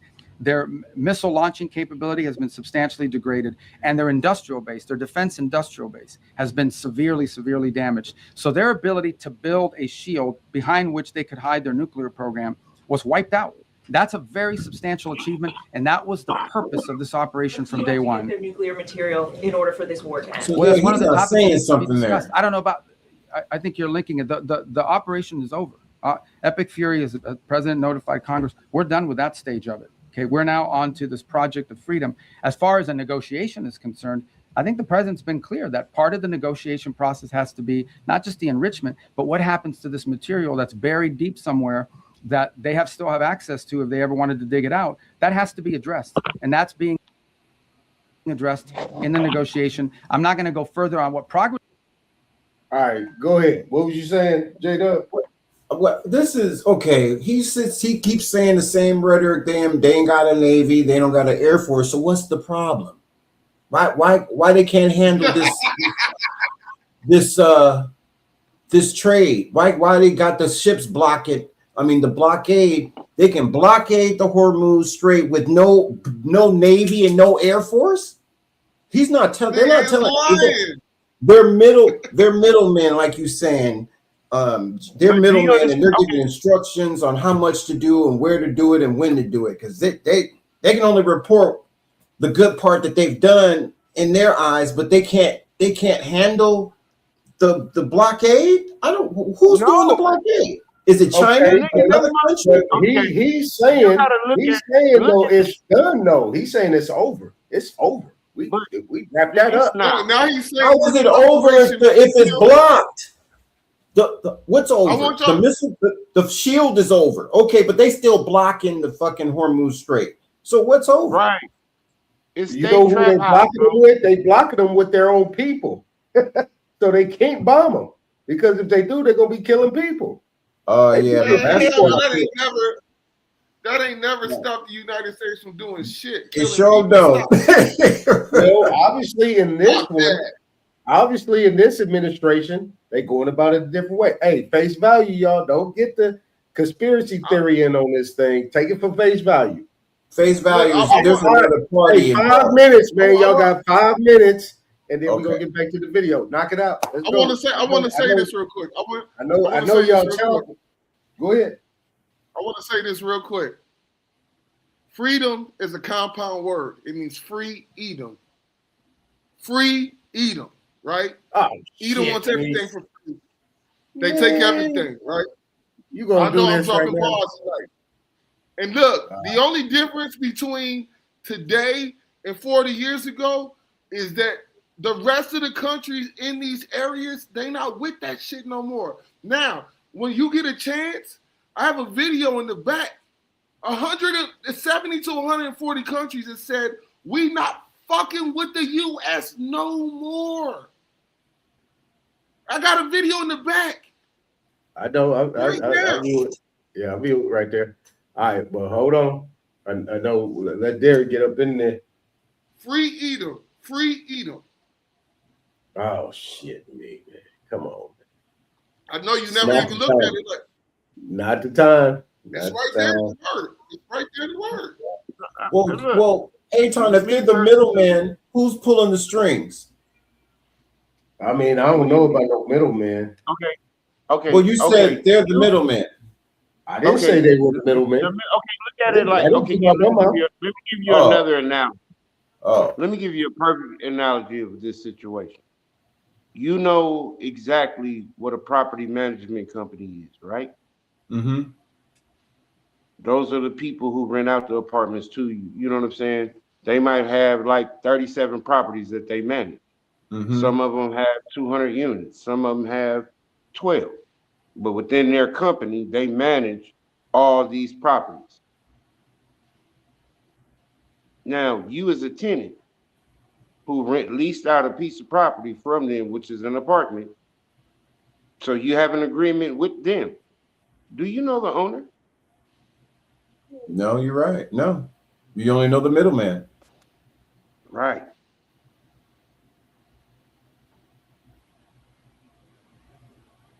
But here's what we're gonna do. But I'm gonna bring it up in a minute, Steve. But this is one of the main places where I want to get at what he was talking about. Like he's saying the war is over, and he's saying it as a matter of fact from him. He's not repeating himself. He hasn't repeated himself not one time. He's shooting straight forward, nothing. But he did say that they're moving on to the next phase, which is they're moving on to the next phase. That war is over. They're trying to get Iran on the board of, hey, this is a humanitarian process. This is what they always talk about. Humanitarian is about the people. But at this point in time, Iran got their people like standing by these major locations, so that way the United States military won't bomb them. Because if they do, then they can say that's an international crime. And even in they war, already committed international crimes. They bombed the school and killed 175 little girls while they was in class. What are we talking about right now? Who told you that? Yes, they did. They admitted it, cuz. They admitted it. I never saw that they admitted it. They said he was going to investigate it, but I didn't see the report on what happened. I didn't see that either. But that could be that. But usually silence means they did the shit. Come on, man. Stop the bullshit, man. That's why I said you gotta put a moral code. You gotta put the conspiracy theories in this. When you're dealing with government and politics, international shit, you gotta take it for face value. Find a loophole. If that's what they're saying, that's what they're saying. It's gonna come out. It's gonna come out. I'm just going off what this guy is saying. But you can't actually say that these other countries ain't been doing the same thing. These people been bringing over fabric food and selling it over here, and the United States government has been allowing them to bring this fabric food over here to poison us. Yeah, for 70 years, man, for 70 of them. According to Congress, what does it take to launch a war? Don't you need approval from Congress? This is an illegal war. But look, so they've already broken all the rules. I'm glad you said that, That's why he said the war is over. Because Mark Rubio addresses the War Powers Act. He addresses it. They've already. Can I play this? Let me play this. Let me play Has been made on that topic because I don't want to endanger the negotiations, but suffice it to say that the president and this entire team is aware of the centrality of that question, and that will have to be addressed one way or the other. Right there. Right there. Yes. Thank you. Secretary, I have another two-part question for you. Okay. First, are you taking part in those negotiations that you just detailed there? And then secondly, President Trump has made it clear that the U.S. doesn't rely on the Strait of Hormuz. So why should Americans even care about Project Freedom and these shipping tankers going through? Well, I think on the second point is the one I want to address first, and that is why should Americans care and why it matters to us? Because ultimately these things have an impact on the global economy, which ultimately has an impact on our economy in the long term. That's number one. Number two, because if we live in a world where a rogue state like this Iranian regime is allowed to claim as a new normal control of our international shipping lane, it will not be long before you see that happen in multiple shipping lanes around the world. I can identify for you six or seven vital shipping lanes around the world that some countries can decide, guess what? If Iran was able to do it, we're going to do it too. We're not going to start charging tolls, and it'll get closer and closer to us. That's unacceptable. We cannot live in a world. There's a lot of time and energy been invested behind the idea that international waters are free for the free flow of goods. The stuff You see what he said? He said, it's going to get closer to us. This is what he's saying. It's going to get closer to us. Got to read the whole play out, y'all. Hold on. We make in this country and export has to go through international shipping lanes. And for us to live in a world where a country can decide now we own the international shipping lane and you have to pay us if you want to use it, that is a normal that we will never be able to accept. And that's what the Iranians are trying to get us to do. So we're doing two things about it. And we haven't talked about the second one enough. The second thing we're doing is we're going to the UN. Everybody loves the UN, right? We're trying to go to the UN and we're saying, okay, countries of the world, condemn this. Say that it is wrong for you to put mines there. It is wrong for you to shoot at commercial vessels. Guys, that's what we're talking about here. These guys are bombing commercial vessels. They're not bombing naval vessels. They're bombing commercial tankers. It's just outrageous. That needs to stop. Because all the U.S. does is and if he doesn't, then the world should be diplomatically and economically isolating Iran as well. But if we live in a world where global shipping lanes can be taken over by countries, that'll have a direct impact on Americans in the short and the long term. And we can't let it start by Iran doing it. And we're the only ones that can do anything about it. All right. Right there in the green. Go ahead. Yes. Mr. Secretary, does the president intend to press Beijing on its Taiwan policy when he visits China next week? I'm sure Taiwan will be a topic of conversation. It always is. As you know, we understand the Chinese understand our position on that topic. We understand theirs. And I think both parties, without getting ahead of myself of what will happen in the talks, but I think both countries understand that it is neither one of our interests to see anything destabilize happen in that part of the world. We don't need any destabilizing events to occur with regards to Taiwan or anywhere in the Indo-Pacific. And I think that's to the mutual benefit of both the United States and the Chinese. Kara Castro from Lindell TV. Thank you for taking my question today. How does the State Department... What happened? Why is everybody giggling? What happened? Oh, I'm sorry. Are they mean Kara, no, they're not being. Oh, okay. I don't think they are. I hope not. But I'm Kara from Lindell TV, and nice to ask you a question today, sir. How does the State Department interpret the president's recent remarks when he said, quote, the Iranian people need to have guns, and I think they are getting some guns, end quote. What did he mean, and do those comments relate to any ongoing or potential U.S. actions like supplying those weapons? Well, I think it goes back to the question I was asked a moment ago. I think the president thinks it's heartbreaking that the Iranian people are abused by this regime the way they are. In the end, I mean, this regime is not... Guys, I know I've said this. I think I said this in my hearing before the Senate when I got confirmed. I don't know of any country in the world where there's a bigger difference between the people and the people who run the country. Okay, this country is run by radical Shia clerics. And that's not what Iran and the Iranian people are. Now, they may be Shia, but they're not radicals and they're not clerics. And they just want a normal life and a regular life. And in many ways, a very cosmopolitan country with an incredible history. incredible history and incredible legacy and the like. So there's this huge divide between the people of But Iran at the same who we time, they can't make sympathize no with money off these and who the motherfuckers president coming through the sympathizes with, hood. because they're the ones suffering. Look, the world is a victim of Iran. Okay, the world is a victim of Iran because they're terrorists, because of what they're doing now in the Straits.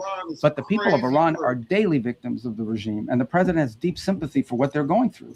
And I think he's just expressing that sympathy and that frustration that they don't have the ability to do more to get rid of this regime that has crushed this country and isolated it from the world, which is a country that shouldn't be isolated from the world because its people are phenomenal.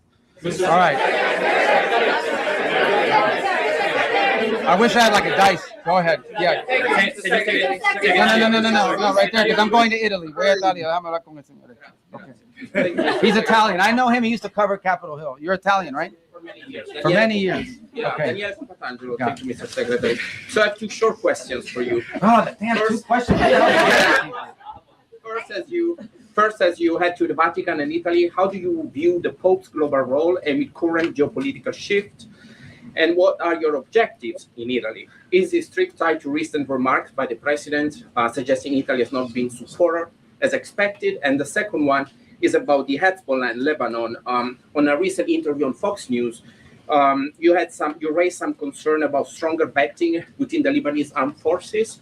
What do you make? Can you elaborate a little bit? Yeah, I've answered the first one about the Vatican. Look, I mean, the Pope is obviously the vicar of Christ, is a Roman Catholic, but he's also the head of a nation state, and it's an organization that has a presence in over 100-something countries around the world. And we engage with the Vatican quite a bit because they're present in many different places. I've already outlined to you two examples. We worked with the Catholic Church on the distribution of humanitarian aid in Cuba. We share with the Catholic Church a concern about the destruction of religious liberty, the persecution of Christian minorities, and also, the challenges that are being faced by Christians in Africa, where the Pope just recently visited. So we have a lot to talk about with them, and I engage with them quite a bit on that front. So the trip is really not tied to anything other than the fact that it would be normal for us to engage with them, and other Secretary of States have done that in the past. On the second point about Lebanon, also a question that was asked earlier, and what was the Italian part? About the expectation that the president... Oh, no, look, I mean, the Italians have been involved for some time in training the police and in training their forces, so we'd love to hear their input on it. And in the way, look, we welcome everybody's help eventually. What has to happen in Lebanon, what everybody wants to see, is that you have a Lebanese government with the capability to go after Hezbollah and take the Hezbollah apart. There shouldn't be a Hezbollah and a government. There should be a government. Everyone should fold underneath it. And if we do that, then there'll be peace between Israel and Lebanon. But we have to build the capacity of the Lebanese to do it. And I think Italy could be helpful in that regard. All right. Did I call on you already? You already got a question? In the green? Did I call on you already? Okay, all right. Go ahead. You mentioned the UN resolution that Yes. you announced today. Can you talk about what the goal is with that resolution? And there was a similar one last month that was vetoed by China and Russia. You spoke to the Russian foreign minister. Do you have an assurance that Russia will be on board with this now? Well, we don't know. Look, I mean, everyone wouldn't want to see this vetoed again. And then we've made some slight adjustments to the language, but I don't know if it'll avoid a veto or not. But the language isn't very complicated. And I think it's a real test for the UN, right? As something that functions that can solve global problems. What is the purpose of the UN? The UN was supposed to be a place where you could peacefully resolve global conflict. Right now, you have a country who is unlawfully, criminally, and illegally taking possession of an international waterway and blowing up commercial vessels and putting mines in the water. I don't know if people appreciate how outrageous this is, how unacceptable it is that any I can hear you, but I'm not listening. Any country would fire and try to sink commercial vessels or put mines in the water. Both of these things are illegal.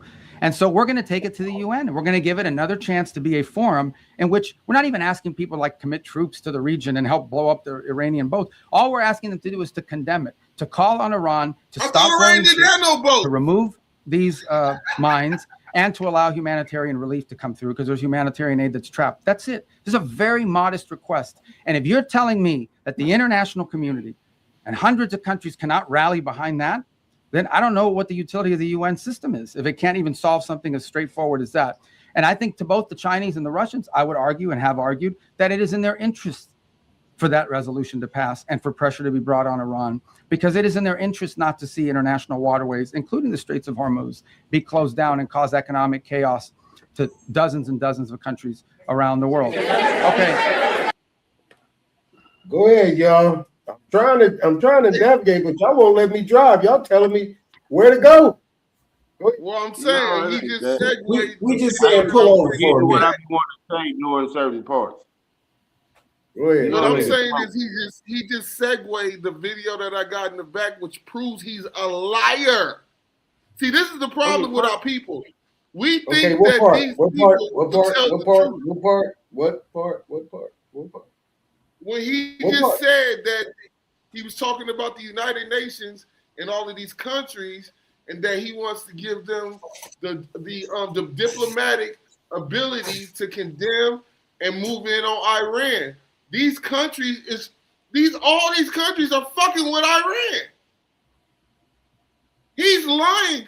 He's an Edomite, bro. All Edomites do is lie. Do you know who was our representative in the UN during Biden's administration? Man, play the video on the sister. A so-called black woman was on the UN, and when they tried to get the peace thing, and man, she was authorizing the slaughter of people. Man, they picked her up. Man, I saw they showed that shit. She was picked up at the UN and arrested for crimes against humanity. It's always a black You are trying to make and this is why I got a problem with our brothers and sisters. You guys are so engulfed in racism that you guys cannot stand in authority on what is actually going on. There are people that have infiltrated and that has infiltrated our government.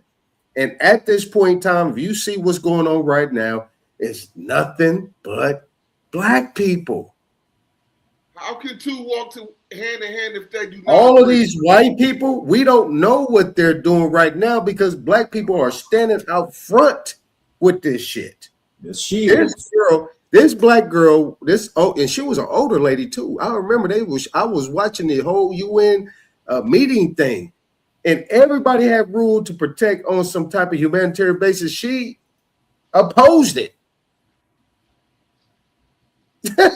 And she was authorizing shit. She's been there for a minute. I would say she's been there since Obama, probably. And yeah, they picked her up, cuffed her. I mean, come on, man. You making it to monolith. You want to make it a white thing or an Edomite thing. I ain't say shit about no white. You said white, bro. You talking about Edom, though. But see, you're talking about Edom, though. Edom is a nation. Edom is a nation composed I asked you the question people prior. from every country on the planet. I asked you the question before. Are all Edomites looking like this, or are there some melanated Edomites still moving around? I said yes, absolutely. Okay, then. All right, then. So if these Edomites are still melanated around here, then that means these people are their servants and working on their behalf. Okay, you could go there. Okay, bro. so you can't play the victim and be the master at the same time. Which one is it? Nigga, you're the one saying people want to make out that picture of that Pope on his knees kissing that dude's feet. That's an Edomite, bro. You don't know what the Africans are? Them are Edomites. They're Caucasians. Whoa, man, that's another conversation, though. But I wanna focus on the information at this point in time. You know what I mean? Have you seen the movie? Have you seen the movie Blood Diamond? Yes. Yeah. Okay, then. So you say any more? Well, have you seen the movie Wag the Dog? Yes. Now that's what this is. A Hollywood production. Okay, but I agree. It's theater war. It's theater war. I agree.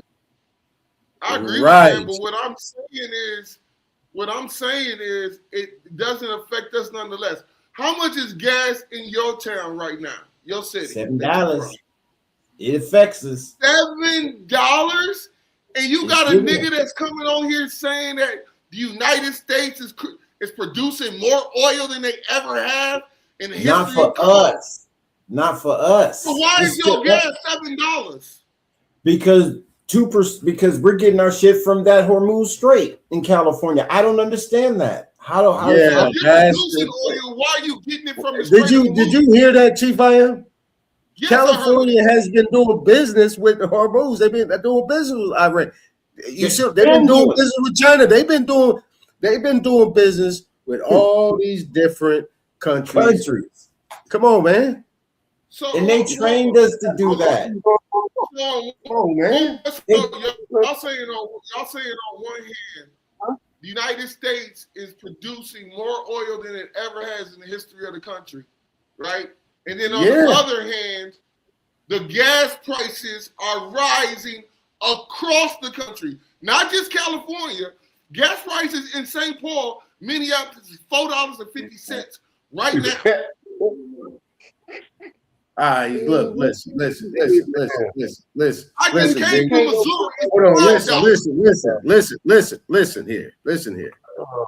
Yeah, politics 101. Let me give you some politics 101, right? The 10th Amendment. The 10th Amendment, right? The 10th Amendment, Chief I.M. All the states have sovereignty, do they not? Supposedly. Okay, yes, they do. Okay, so number two, hold on. These are yes or no questions. Is the governor? Not a yes or no. Hold on, man. Hold on. Is the governor of California considered to be the president as well? Of California, yes, absolutely. Yes. Does the state of California have their own treasury, their own secretary of state, their own military? Do they have all these things, their own constitution, everything, right? That's what makes them sovereign. That's the 10th Amendment, right? Mm-hmm. If they're sovereign, if that's the case, then they can decide what they want to do with their resources. You see what I'm saying? They can decide what they want to do, but they still can't work outside of the Constitution because they have joined the Union, which they have been doing. Number two, did you know that California is the 5th largest per capita in the world? That used to be LA, I thought. But you're saying it's California. Pretty much. No, it's California, but look, no, Los Angeles is the largest per capita for black people. Yeah. Bro, these are all non sequitur arguments. If California as a collective body politic is contracted with some company that sends their oil through the Straits of Hormuz, and the United States president has put an embargo. This is why I'm saying this is wag the dog. This stuff is all lies. I mean, because it's all over the place. That's what I've been saying from the beginning. Okay, but look, we can't say it's a full lie. We know that there's some lies being told. We don't know if it's a full lie. He's trying to educate, but he's telling you that they're trying to clean up some shit that they know they didn't got way outside of the pocket. Yeah, you know what I'm saying? I'm with you on that. Yeah. I mean, there's been plenty of times. I mean, we in California, and we know for a fact there's foreigners 90 going north, and you can't touch a gas station without seeing a goddamn foreigner. They've been all over our oil since all over it. So if that's the case, so Chief I am. I'm gonna land on this. So you talking about the gas being up? Everywhere. The reason why the gas is being up because these people that have been getting this oil in California from Iran and all these other, through Venezuela and all them connections and all that stuff, Cuba, that he pretty much had broken down through. You need to listen to this thing and just listen and not comment, take notes, because he's telling you what was going on. And he's a liar. But they did the boss move. How is it a liar? Me and J Dub just told you, man. What's going on in California? These people are getting money and getting paid. These people are getting money and getting paid, man. You telling us we lying? No, I got a question for you and J Dub. Y'all gas is what, $3? Is California the only state getting their oil from the Strait of Hormuz? I don't know who else was. I don't know. I just know Cali is. I don't know. I don't know nothing about nobody else. So you're saying retroactively, you're saying you don't know, but we can see through gas prices nationwide. If we pull it up right now, they're all headed to the same level as headed in California right now. Okay, so let me ask you a question. This is my last thing. I'm gonna shut up. I might shut up after this. Okay, so where does the Federal Reserve fall in line with this as well? What is Federal Reserve, right? Don't they regulate inflation? Don't they regulate the Dow? Man, the Federal Reserve is a private for-profit corporation. That's not what I asked you. Remember, you on this panel. You on this panel. You don't have to educate us. You can educate us about Minnesota, but you can't educate us about that. We pretty much are licensed and certified all entities of commerce. Specimen. Because California is not special. You guys are not special. California is special. We're not saying California is special, but our gas prices always doubles everybody else's. And if you didn't know, California feeds and funds a lot of these states, maybe including yours. I know we used to feed 90% of the country from the valley, Central Valley in California. And what was that percentage again? What was that percentage again? What was that percentage? 90%. Thank you. I would say they set it up that way. I used my baby mama from Milwaukee. They didn't know what an orange was, man. Oh hell no! We've been eating oranges since before I was born. Hey, Chief I am. What I mean is, hold on, J Dub. Chief I am. Okay. This guy is a master expert in agriculture, and I'm not exaggerating. Continue. I'm just saying that these type of statements by you, Aton, I have to call because listen. I'm not saying that the brother don't know. I'm not saying he don't know what he's doing with agriculture, that he can't grow a plant or he doesn't know how to nourish an acre and get the expected crop out of it. I'm not saying, but bro. How many? Hold on. Okay. So let's do this then. Ain't no problem. Hold on, real quick. J Dub, how many acres you and your family had? 25. Did you have wells? Did you have wells? Yeah, we have about 4 wells and 1 residential. Who built those wells? Well, the wells were there when we acquired the land. Okay. But we had to maintain and repair them, so we had to do that part. But the wells were there. What's the future project about dealing with what is that thing? Solar. Well, solar. What do you mean about solar? Solar has been kind of shown. Solar energy, right? Is it possible to actually have a whole agricultural setting based off solar? Yeah, you can. Yeah, it is. Give me an example. What do you mean by it? By it being your part of your internal? Yeah, you remember that proposal you sent me? You're supposed to get the goal. The goal is to get.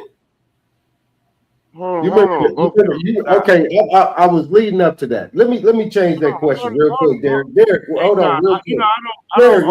Derek, hold on, real quick. Hold on, I got a quick question. I got a quick question. I want Chief I am to not have this conversation when J Dub makes these statements. I think I missed something. He said he had 4 wells on a piece of property. What do you mean by wells? What is that? Well, he meant wells meaning water. Like you mean a water well, like an old school water well, like you throw the rope down in the bucket? But they're technologically got pumps now. You put their pumps down there instead of the bucket. Right. Okay, so the water, wait, hold on. Have you ever measured the alkalinity of the water that's coming out of these wells? Yeah, you do get water. You do biological tests. You know, you do water tests and stuff like that to see what's coming out of it, see what's in the soil, see what's in the water. You do those every once in a while. Okay, so the water that's coming out of the wells, is it drinking water? Oh, yeah. We can drink the water that comes out of our wells, the residential and the agriculture. Just the piping would be a little different. Right. No, I understand that part. Like plumbing, I learned in school, like in high school, like, you know, in one of my electives. So the source is the biggest issue. Once you get the source, you can run lines all the way. I understand that. Yeah. I'm just tripping on, like, you have okay, so this is natural spring water? It's the water table. One of the beautiful things about our property was that you only have to go 40 feet to hit water. People come out here buying land, they digging 600 feet to get water. So it's important to know where you're at in your water table. The water, America is full of water. That's another reason why everybody wants to be here. We have so many springs and so many natural water. We got hot springs. I used to go to the hot springs at Marietta Hot Springs in Southern California, man. It's just natural. Can we invest in a water bottling company from your property? Bro, let me tell you what I wanted to do. When we was having that issue, I wanted to just sell my water.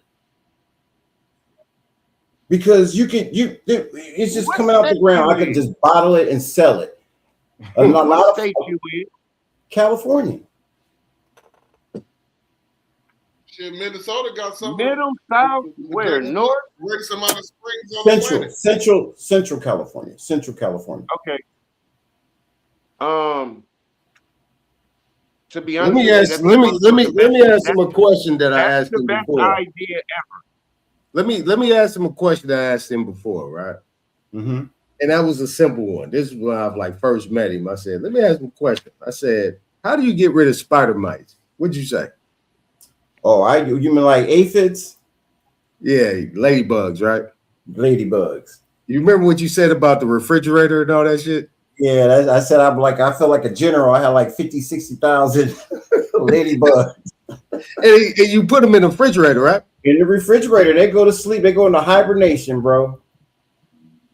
You pull them out, it could be a month later. Then they get the action.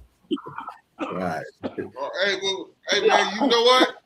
Forgive me if I disrespected your intelligence. No, not at all. No. That's cool. You didn't know. It's cool. No. Yeah, but I'm a stand-up man. I know when I'm wrong, and I can admit that. You know what I mean? He's dropping jewels right now. That's very inspiring. Do you know if there are water tables like that in California in the South? Yeah, it's all over. You just have to measure and look at the maps. One of the things I was learning, but I didn't had other issues going on. But one of these ladies was really stressing for me to get into the water, all of the water districts and get more informed. Like right now, I got a current buddy of mine. Check this out. This is how gangster this is. This is why this is real. So they have about probably 800 acres or so. And all of a sudden, some company, they've had it in the family for 20, 30 years or so. It was second generation. All of a sudden, some company and dropped them a notice. I read the notice because they sent it to me. And this fucking notice says basically, if you don't respond to this letter, then everything in this letter is true and you owe us some money for your water. They all of a sudden got 15,000. And you know how some people are. They pay it because they don't want no problems, but they scratching their head like, who are these people? And I'm asking them, who you own the water rights, right? I mean, I said, have you ever paid these people before? Were they on your purchase agreement? I mean, who is this? I don't get this. Man, that's how gangster this is out here. They just, some company, some corporation just dropped this thing in the mail with 50 cents and claimed their water. Right. But if you don't know how to do business, you can be taken in America. That's true. And that's what is this. That's what I'm saying. This is how they're being allowed to do this. Isn't that some kind of like how can you just think you could come up and just put out a letter that if someone doesn't respond to it, well, then it must be all right. That silent acquiescence shit. That's and to demand some money from someone and then to receive it. Oh man. Yeah. But this is the game they can play because we're not playing the game the way we're supposed to play it. Exactly. And I believe that heart to the heart because they wouldn't get shit from me because I was trying to tax the damn county. They owe me them tax dollars. I don't owe them no tax money. So but everybody else capitulates to a letter in the mail. Give me, you owe this or you owe that. I'm like, how? Where are you at on my piece of property? I don't see you you don't have no easements. You're not on my purchase agreement. I've done title, reports to take it back to the land patents. What entity puts you in the United States jurisdiction? Financially. Say it again. What entity puts you in the United States of America jurisdiction financially? Financially. The state. Nope. The state is not a number. It has to be a number for you to have any kind of financial gain or decline. It has to be I thought you said what entity? You said what entity, right? A number is an entity, correct? Oh, okay. Yeah, I haven't heard it that way, but yeah, a numerator can be an entity. Yes. Okay, so what entity? The social security number? Exactly.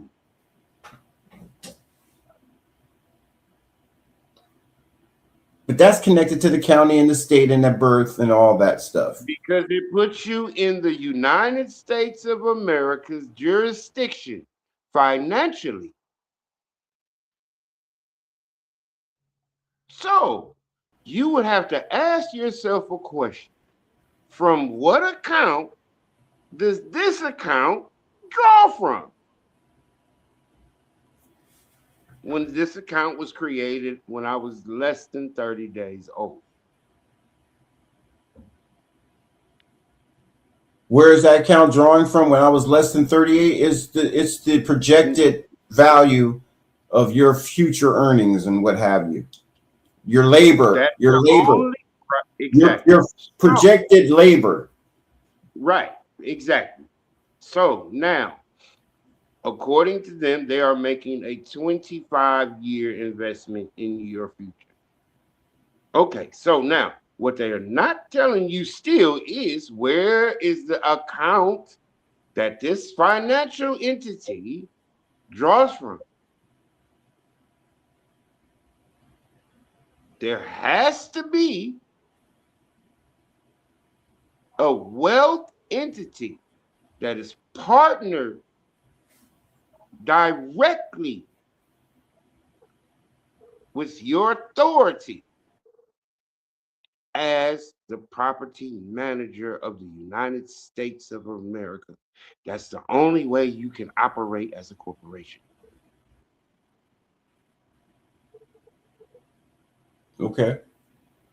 So you would have to tell me what is the account, because this is an account. The Social Security number is an account that's proven. And it is true that they're investing in your future. Though some of us in the United States of America have an investment that is financial that we're able to draw from, but we're just never given the account number. because in order for them to win, you have to play on their account number. Because the account numbers that are issued to you that these are drawn from, they're for you.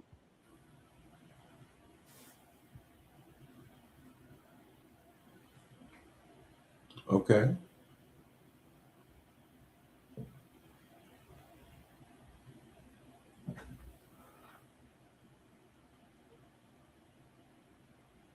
Why don't we look for this? Why isn't that the issue? Because it gives you to understanding what sovereign really is on this land.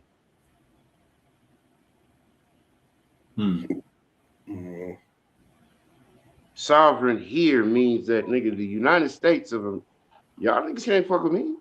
What?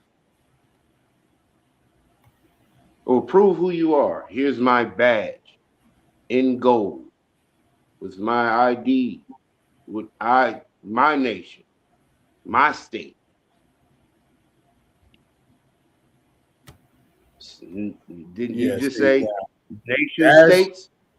But see, this is what I was trying to share with Chief I Am though, Derek. It's like, look, when you got ultra virs, public officials that's not doing their fiduciary duty, now we know based on codification and how they codify certain things that's supposed to be operating, you know, they know for a fact what they're doing.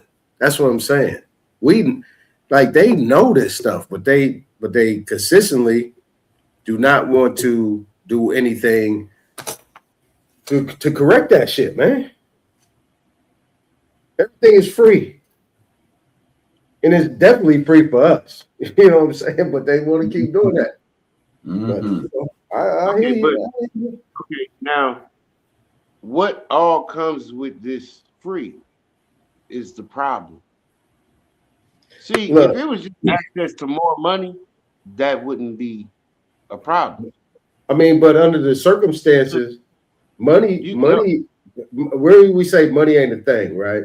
If you know you got full faith and credit, if you got full faith and credit, and you can actually get the thing and the dollar, why not do that? If it is supposed to be what they say it is, you can get the thing and the dollar. No, well, it comes together. That's the problem. It literally comes together. That shouldn't be a problem. That should be a solution. So 50 million niggas who have a gang of money who you don't even have no rule over. You can't even stop them in their car driving. You can't stop them on the street. Nothing. They're autonomous to your whole nation. They're legitimately foreign, but legal. No, I feel you. I feel you on that. Remember, okay, look at the analogy. That sounds like somebody got a problem. Right. No. I feel it on that. Yeah, that's why I feel it on that. Yeah. Okay, when I gave you the apartment manager theory and analogy, right? And you don't know who the owner is. The owner keeping it that way. But we want our money. See, we didn't know we got the rent money. No, we want our rent money. Yes. We still don't know. You see what I'm saying? I'm the owner, nigga. You can't tell me. I don't give a fuck about the lease agreement you got with these motherfuckers. That's your business. But we need that rent money. Come to first, shoot us ours too. When you collect from them, break ours off. Let me close out. Let me close out. You can't criminalize the owner. You can't your codes and citations, all that shit is irrelevant to the owner. But you actually can. If the owner is knocking on the damn door, wanting to get in with the play, you know what I'm saying? If the owner is the owner and you're knocking on the servant's door or the employee's door, and then you want to bring your ownership into, which they did, and give some type of assignment or some type of shit, then yeah, you definitely got an issue. You got an issue. And this is what I'm looking at these people, Derek. I'm looking at these people and screaming and hollering to the top of their lungs about this voters' rights bill are the ones that did that. That ain't got shit to do with being the owner. Look, they assigned it over to them. That's what I'm saying. It was an assignment. Okay, if you owned a piece of property, right, and you leased it to somebody and you got an agreement, can he come to your house as the renter to your house? Yeah. As the owner and tell you what to do? Yeah. Yeah. If they restructured the contract, they did an assignment and a modification, then yeah, they actually can. Only if it's within the terms of the lease. Okay, yeah, but then you gotta hold on. You get a lease. Piece of property. You're telling me you own a piece of property. You made an agreement with a third party, with another party to rent it out. You signed an agreement for him to be here. This dude drive across town to your house and tell you what to do at your house. I mean, that's what goes on in a mortgage. That sounds like an unconscionable. What do they call those? Unconscionable or unconscionable? Yeah, it's unconscionable. It's unconscionable. Okay, so me as the owner, you know what I'm gonna do? If that would have happened to me, nigga, I'm gonna kick his motherfucking teeth in. Because first of all, what the fuck are you doing at my house? Well, only thing we got to do business with is over there on my other property. You can't come here and tell me a motherfucking thing. Okay, so if that's the case, you need to invite your lender, whoever you paying your mortgage to your house for dinner and see if they'll show up. And if they do show up, get to kick it.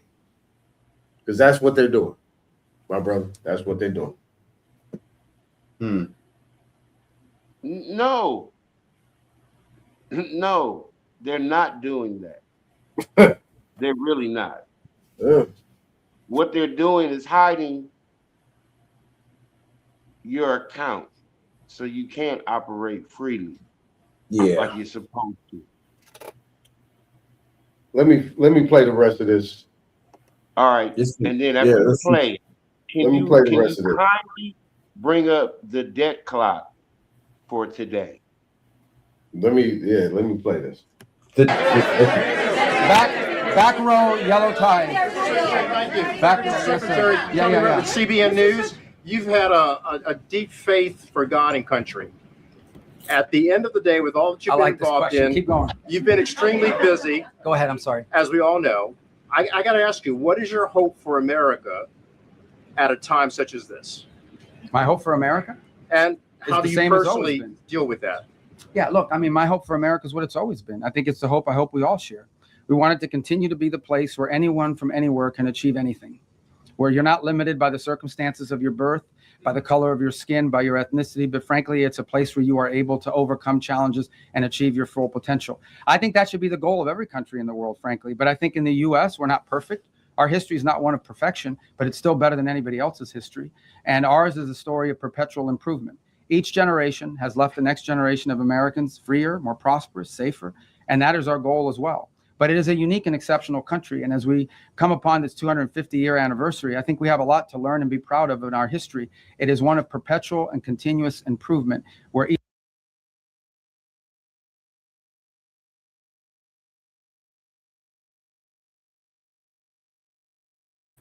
I got something to say about that part.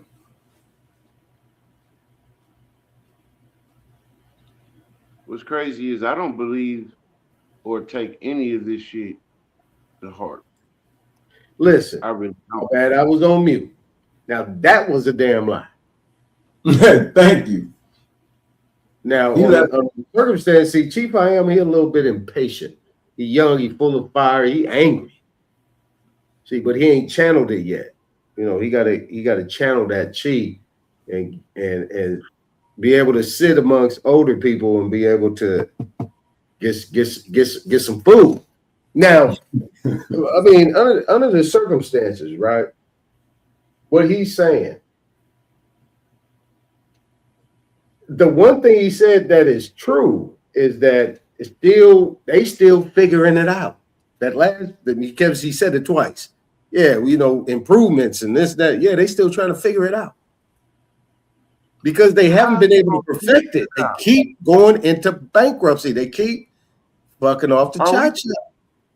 Are we still trying to figure out why they can't figure it out? No, not over here. So they're not over here. Over here, we not trying to figure out nothing.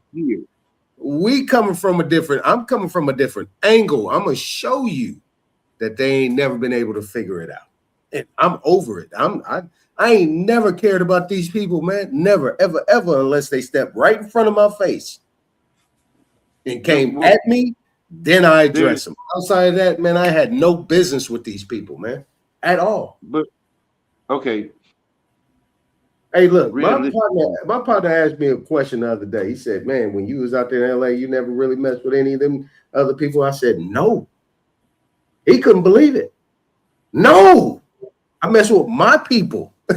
I don't hang out with them. Maybe I didn't pluck one of them too, you know what I'm saying? A little switching and twitching and all that. Maybe. I said, but the men, no. I mess with me and mines, man. That's it. That's where my money flow. Yeah, that part. But I mean, that was out of everything that I can say what I heard of Mark Rubio, that part right there, that's when he got into a complete fabrication. That was that immigrant. It was from an immigrant. Yeah, he from Cuba. He's Cuban. That's all that. It's all that. It's like coming from. They ain't got nothing. They come in here to take. They come in here to get something because they don't have it. They don't possess it. That's what I get from that. That's what it is.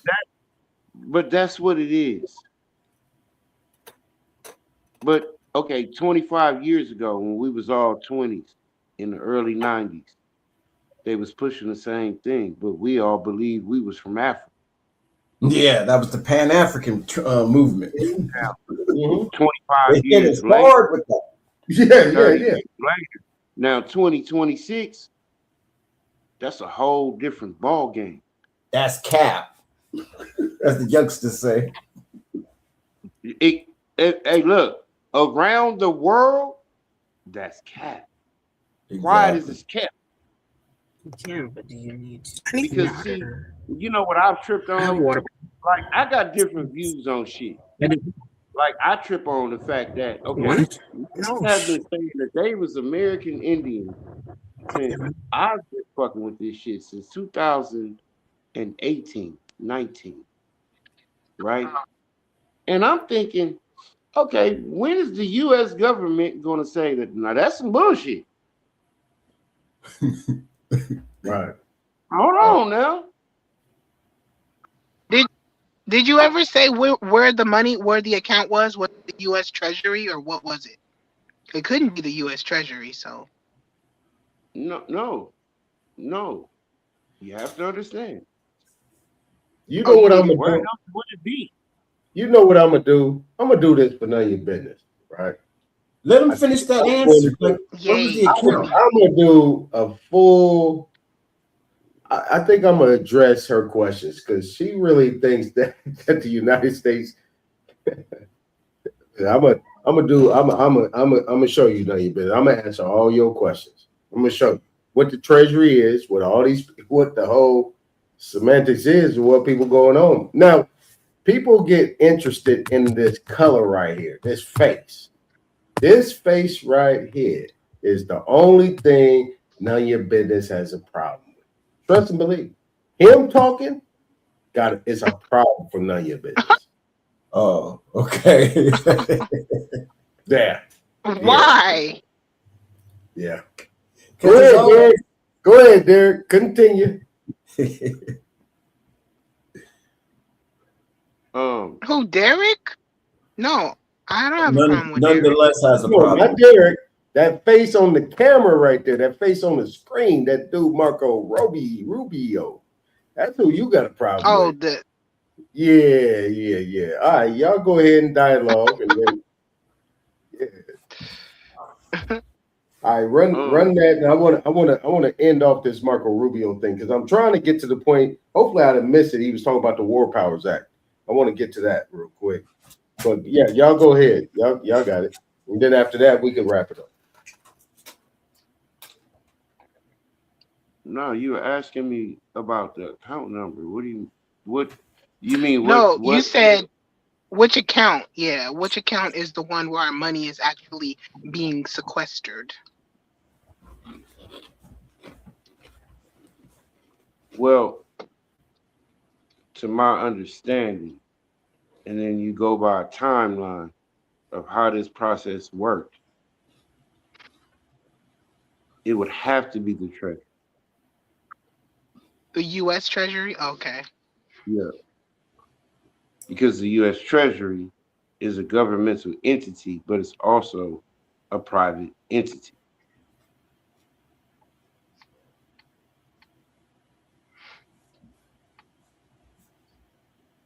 And it does nothing but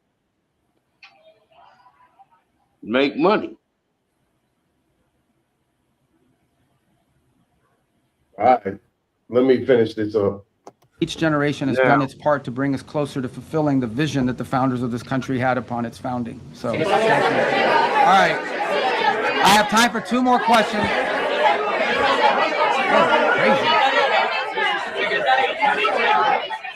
All right, right there in the pink. No, you right there. That lady. No, the one right next to you in the pink. No, the pink. I'm sorry, but I pointed at her. I need to get a laser pointer. Not you in the pink jacket. The lady right there. Thank you. Secretary, I have a question on Iran-China relations. Okay. What's your reaction to Iranian foreign minister visit to China? Also, Beijing instructed its firms to ignore U.S. sanctions. Could you also address that? Well, I'll direct you to Treasury on that front. There are options that we have. If you ignore our sanctions, you're going to face secondary sanctions. And I don't have an announcement for you on that today, but we don't do these things, for symbolic purposes. On the first point about the visit, it's fine. I hope the Chinese tell him what he needs to be told, and that is that what you are doing in the Straits is causing you to be globally isolated. You're the bad guy in this. You guys should not be blowing up ships. You should not be putting mines.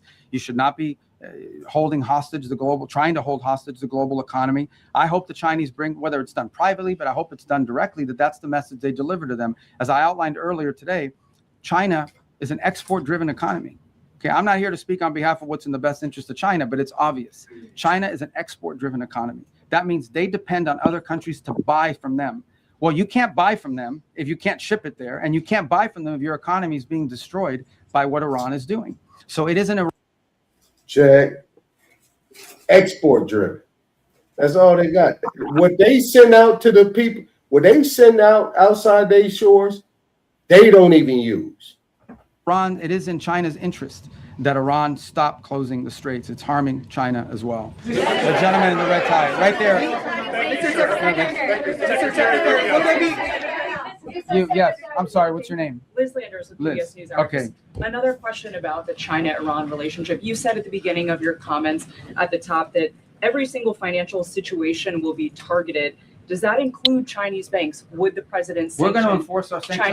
I don't have an announcement for you. That will have to come from Treasury, but we have sanctions in place. And sanctions don't mean anything unless, you're going to do something about them. So I think that's been clear. I think that, the Treasury will follow up with any specific announcements. Suffice it to say, we're serious about our sanctions. Then a cost needs to be imposed on Iran for what they are doing. Otherwise, if they get away with this, guys, if they get away with pulling this thing off without paying a price for it and backing down, you're going to see multiple places around the world where other countries are going to be tempted to do the same. This is unacceptable.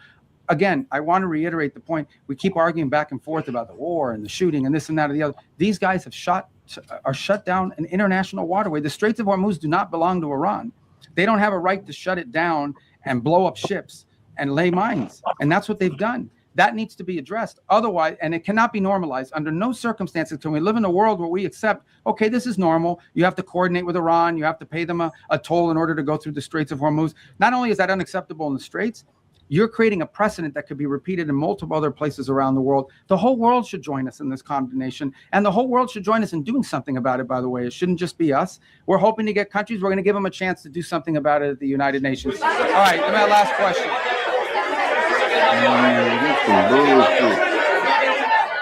All right, that lady in the right there in the white. Thank you, Mr. Secretary. Right next to you. Okay, hold on, stop this up. Go ahead. Okay, I'll do two more and then I gotta go. See you in the back. Yeah, go ahead. Iran has shown what? Okay. Iran has shown that it's been able to withstand a lot of pressure. And yesterday, President Trump has said that they may run out of oil storage in 2 weeks. Do you believe that that will be the thing that gets them to the table to give up their nuclear ambitions? And if not, what will be that thing? Well, look, they're suffering devastating damage to their economy. You're right, but it's not that they're able to withstand pressure. It's that they don't care that their people are suffering. You understand, right? There's a difference between we can withstand pressure and we actually don't care. Now, I think there are people in their system that care more than others. You know, some of the elected people that you see, some of the people you see on television with the suits on, you know, those guys care because they know at the end of the day they have to live in the reality. And then you have an other element of their government, the clerics, the IRGC types, who probably are more immune to that and care less. They're more interested in regime survival at all costs. But ultimately, the pressure points are what they are. They divided now than they were before, because the administration has said that the Iranian regime is divided, making it very challenging. Well, it's been challenging to deal with them diplomatically because, for example, an offer will be made and then it takes 5 or 6 days to get a response because you have to get it through the whole system. They have to find the supreme leader wherever he hides. They got to get him to sign off, and that's their system. Their system has always been multi-layered in this way. It's obviously become more complex because of the damage they suffered during the war. But look, suffice it to say, Iran has to pay a price. They're not going to change their position out of the kindness of their heart.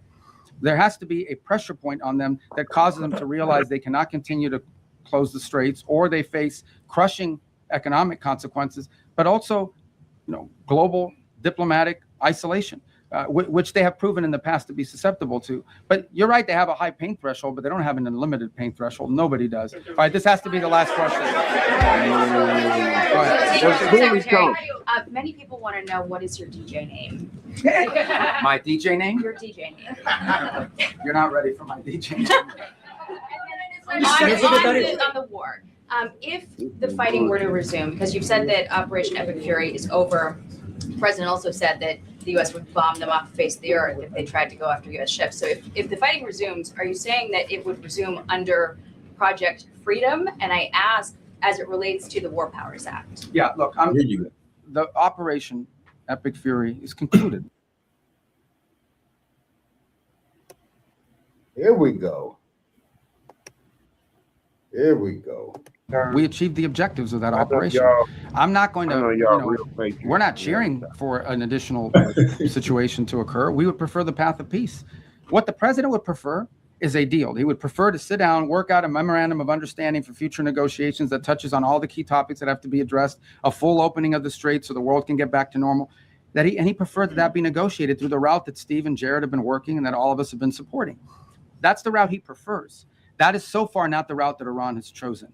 And so the result has been that the United States has to do something about the fact that we're the only nation on earth that can do anything to open up a lane within the Straits of Hormuz to get product and to rescue these people that are trapped in there.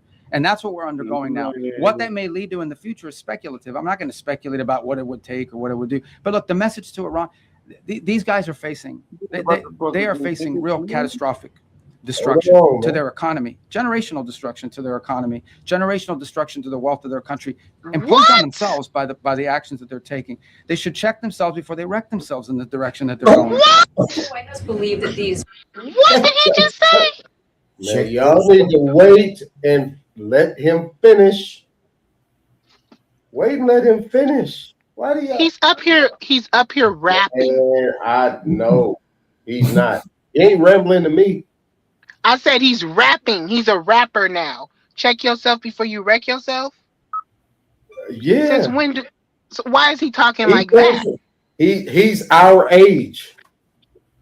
Okay, but because this is not professional. He's a product of the hip hop generation. If you talk, my sister, can I finish this? Look, I need to get this finished. Let me finish this, y'all. Come on, man. Y'all just hold Hold yourself real quick, man. I'm about to rewind this thing. No. I'm about to rewind it. Been supporting. That's the route he prefers. That is so far not the route that Iran has chosen. And so the result has been that the United States has to do something about the fact that we're the only nation on earth that can do anything to open up a lane within the Straits of Hormuz to get product and to rescue these people that are trapped in there. And that's what we're undergoing now. What that may lead to in the future is speculative. I'm not going to speculate about what it would take or what it would do. But look, the message to Iran, these guys are facing, they are facing real catastrophic destruction to their economy, generational destruction to their economy, generational destruction to the wealth of their country, imposed on themselves by the actions that they're taking. They should check themselves before they wreck themselves in the direction that they're going. Does the White House believe that these votes coming up in Congress are a moot point then? Look, guys, I love talking about this topic. You're talking about the War Powers Act. Yeah. Okay, I love it. I was hoping somebody would ask. All right, hold on. No, boy, you don't let me answer. I got to answer the question. Yes, here. Okay, and I love it. I'll tell you why I love it. Because even as a senator, I said something. The War Powers Act is unconstitutional, 100%. Now, this is not the position of me, not the position of the President of the United States now. This is the position of every single president that has occupied this position since the day that law passed. It's completely unconstitutional. Now, we comply with it in terms of like notification because we want to preserve good relations with Congress, right? And we do that. But even as a senator, I would say that the War Powers Act is 100% unconstitutional. And look, I know some of you, whatever you want to. Now y'all can have at it. Are you serious? Have at it. I agree that the War Powers Act is not constitutional. I agree with that part. Have at it. What the fuck is the War Powers Act? It's the act where the. Oh, go ahead. I was going to say, and how does it relate to this current situation?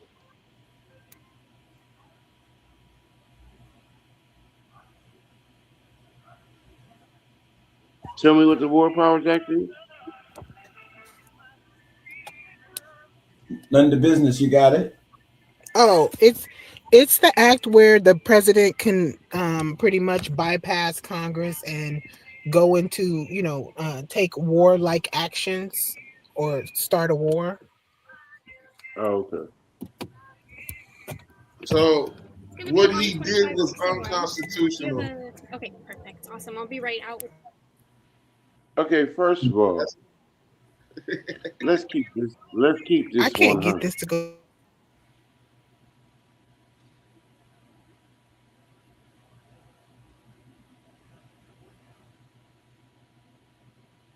Can y'all hear me? Mic check. Was that Derek? Yeah. Now I hear you. Oh, okay. Okay, I hear you. Yeah. Oh, okay. The bigger picture to me is the common denominator. Like, if you think about it, okay, y'all running all these chips through this man's land. Is he getting paid for it? That's what he. Are y'all making money off of it? What did you say? Is it what? Is y'all paying? No, that's what he wants now. He wants to be paid for them to run ships through his river and his land. Who wants to be paid? Okay. Iran. They want to be paid for every ship. They got a toll system set up. Like 1.3 million. Oh no. They're gouge. They're trying to gouge. Okay, first of all, hold on. If all y'all big ass countries who want this oil for your big ass countries, so that means you need a lot of ships coming through my spot all day, all night. I can't get broke off. Well, I'm good. This should be the only thing that, that my country really is making money off of. If you keep 100. I just looked it up. It's that easy. I said, how much is Iran charging to bring a ship through the Straits of Hormuz? 2 million yen. Break bread. They want 2 million yen. And okay, now think about this. Okay, first of all, you got to understand. Okay, the Straits of Hormuz. All right, look at it. Now that means that with all this traffic, I can't fish in here. All this oil dumping and pollution of these ships all through my waters. This shit ain't no good for my people. Girl, let me get out I of can't get my paid for mouth. this. That's all I'm saying. Like I can't get broke the fuck off. I should be broke the fuck off. Style came from our You people. saying I'm not getting broke the fuck off, but you gonna do it anyway? Fat people like that, that's gross. Okay, now we went through this way back in the 70s. You know that, right? You know we went through this in the 80s. Is that ugly? With my neighbor. That man was smoking. He's doing that. No regard for everybody else. Okay, hold Now, on. you know, since y'all went through it with my neighbors, you know, we start setting up shop. Like y'all niggas ain't gonna do this shit what y'all did to our neighbors in the 80s. So we gonna get our shit right now. Cause we still doing business. Cool, we cool. Yeah, all right. But we know you niggas is fine. Come 2026, nigga, you gonna what? Wait a minute. And you ain't even the owner, nigga? Hold up. Matter of fact, fuck you. We want to talk to the owner. Now niggas is at a barbecue, like minding their business, not even knowing they got a call. Nigga like, hey, let's work something out. Like we would look at it totally different. Like, well, yeah, what? Why can't he get broke the fuck off? 2 million yen. How much is that? Well, damn, that's a lot. How many boats you got coming through you? Oh, that damn, that's a lot. So he ain't gonna be able to fish. He ain't gonna be able to drink this shit. None of that. But this running through the heart of his shit.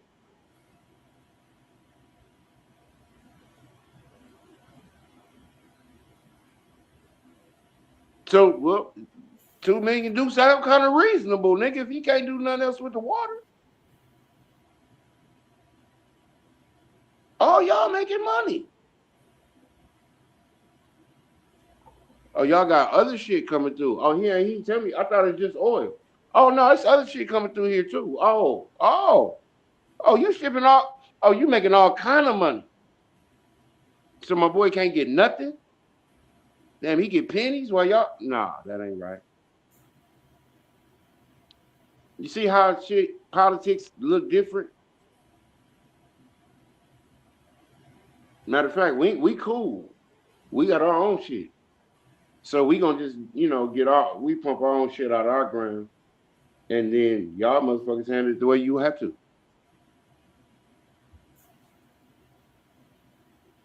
Now China looking like, well, now we got to speak to Iran. Nigga, yeah, you got them yen? I'm gonna need that. Hey, y'all want oil, nigga? What the fuck? Right, we shouldn't have to pay for anything. That's their problem. That's what I'm saying. We have all of that here. Exactly. They are sitting here trying to put the moves on us. Right, because the owner has never actually taken seat as owner. Right. And the owner just moved different. I live on a different account number as you. All that. How you know you're the owner? Because nigga, I don't follow that. Nigga, what? You can't pull me over, nigga, because you look like. I don't give a fuck. I know what I am. So you're saying the owner is the one that's non-deportable? Exactly. Yeah, he's exempt. The owner is exempt.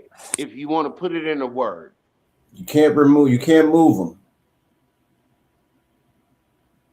Nigga, when have you ever been able to, as a person who's rented shit in your life, when have you ever been able to come and move your landlord?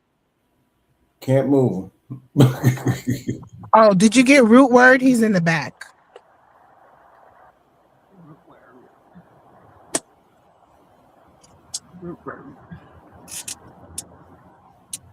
And to be honest, if you look at how shit's going out here, that's the most important issue, because the world is really trying to figure out why the mighty white man, how come you can't deport niggas? Yeah. You on deck, Chief. Yep. That is the biggest question. We need to confront them. Like, deport us. Like, why don't you deport us? It makes no sense. Well, I would tell you in the next year, it won't be us to ask that question. It will be everybody else. They're doing it now. That's the underlying question today with everybody else. The mighty white man who don't like niggas, never liked niggas in the history of this country. Today in 2026, the world understands one thing. The mighty white man can't deport niggas. See, can't means authority. Thank you. Won't is something else. They're telling you we can't. You can't today, that means you never could. Well, tell me exactly when you could. Show me when that changed. See, these are the questions other people, because they're getting deported. Native Americans are being deported. Yep. Niggas ain't being at all. I'm talking about not under the law, nothing. The brokest around here doing the same nigga shit they was doing in 1990, 2000, 2010, 2020, on to 2026. Oh man, ain't that the truth?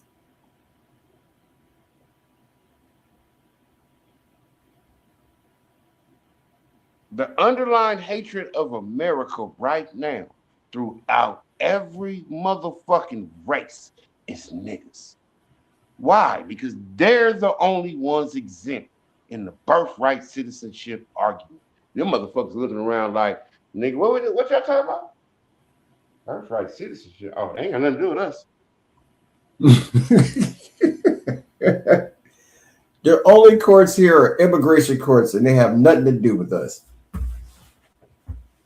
So that's all immigration. When you're taught a history, right, from another country, when you're taught another history of another country, and the history of this country that you're being taught of is they brought these people here. Okay, why can't you make them leave? You hate these people. It's on every motherfucking page of your history, nigga. But you can't make them leave today, 2026. Wait a minute. Hold up, Mr. Mighty White. Niggas? We were taught to not like niggas. They the lowest of the low of the low. But you can't get rid of them. Niggas running around there like, go somewhere. Where we gonna go? Deport me? What you mean? Like back to Louisiana? Like back to Chicago? What you saying?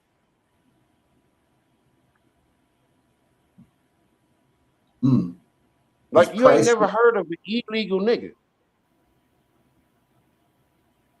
Criminal, but not illegal. No, we're not. Criminal, but not illegal. Right. You ain't never heard of a nigga doing a crime and getting deported.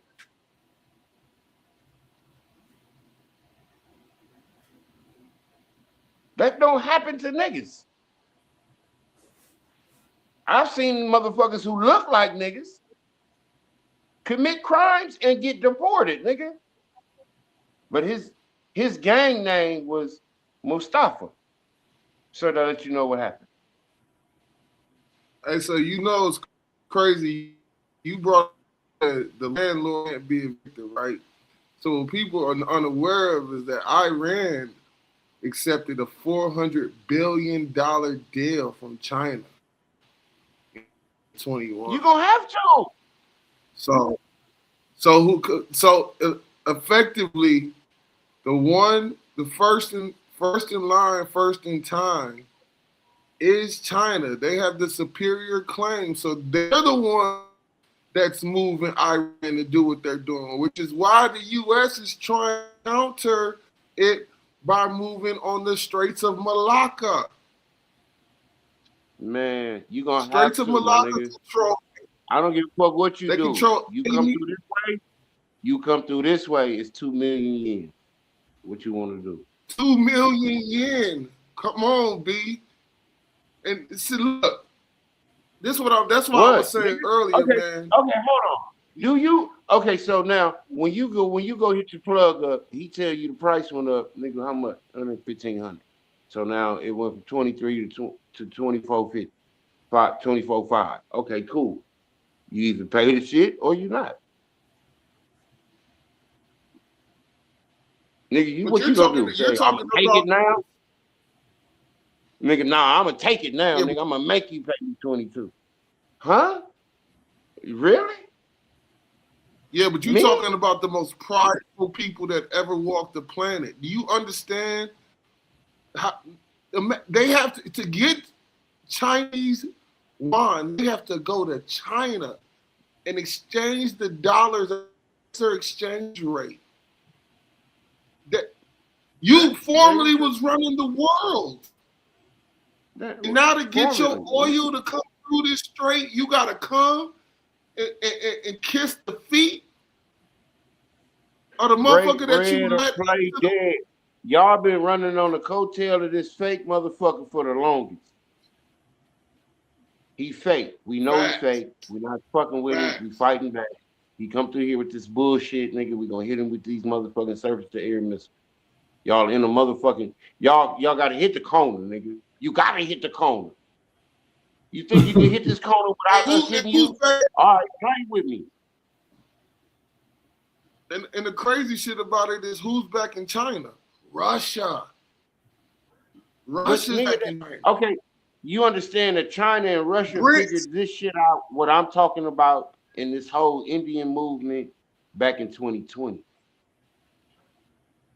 Russia ain't shit. They can't handle Ukraine. Shit waiting for that. No, but I'm saying, like, I can tell you, like, through the internet, like, how. You said what? I'm saying, like, this. They know. That's why China's selling off, you know, what is it called? The treasury bills? The treasury. They selling the fuck out of them. They don't want them in the bond market. They're not even buying it. Because you gotta understand.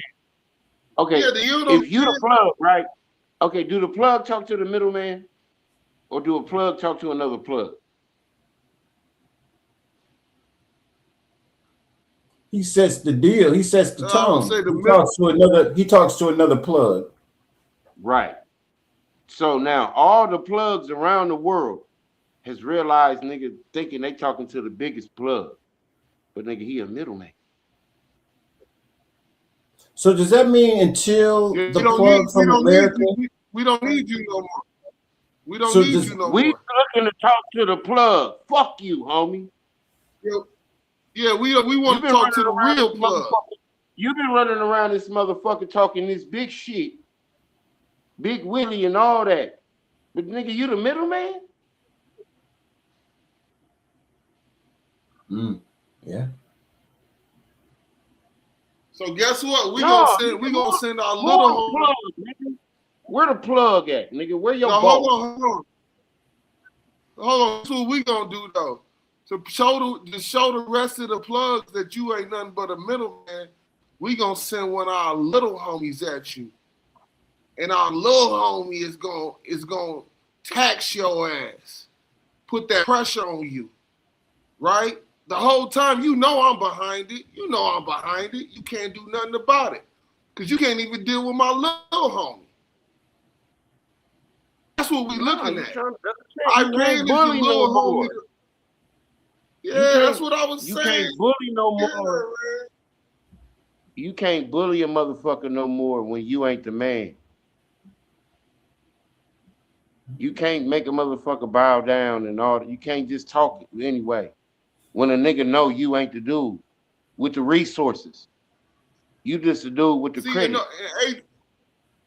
Aton, this is why those press conferences be so lit. You got 200 reporters from all over the world because they just want to hear the U.S. lie. They want to ask the U.S. to get their ass to lie on the record. So they go back and verify these motherfuckers are the devils that the Bible speaks of, the doers of evil, the deceivers, the one who deceived the whole nations. The time has run out. Yes. Are the niggas in control of America? Is this our shit? We have to take control, though. They not gonna give it back to us. They gonna keep. But that's not through force. That's through business. But that's through business. That's what I'm saying. Like, you got to understand that this is the economy we talking about. The economy runs this motherfucker, not nothing else. Man, but how we move our money makes a difference. That's the only difference. And see, the one thing I like, like I know, is the accounts.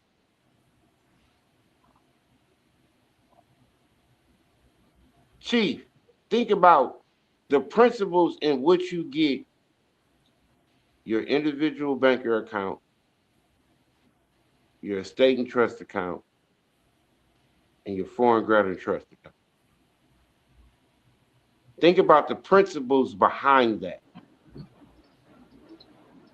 I agree with you saying, but the only flaw I find in that is though is that you got to get all those numbers through the IRS. The internal revenue service. Hold on. Yeah, right. Let me if you explain. can establish those numbers on your own without them, then you on to something. Let me explain the business of the Internal Revenue Service. Oh, I'm right. IRS. Revenue means to move revenue, to move it again from one spot to another. Internal. That's why it's called Internal Revenue Service. Now, the principle of the Internal Revenue Service is this. There is something that should be known to all people, but especially to American people. From these accounts are what you are to move, right? Or exchange, in other words, out of circulation currency for in circulation currency. Now, the reason why that would be profitable for the nation is because that's internal revenue. Because the money that's out of circulation, right, that's in these accounts are worth more than the revenue that's on the streets today. Because it's based on interest value. The accounts that you're talking about, you're exchanging, are gold certificate accounts. Those accounts would have to be actually calculated to the fractional banking system called the Federal Reserve Bank, right? They would have to calculate what is one gold certificate dollar worth to exchange for Federal Reserve notes. And today you'd have to look at gold price. Let me play this video. Let me see what you think about this real quick. I'm on the press play.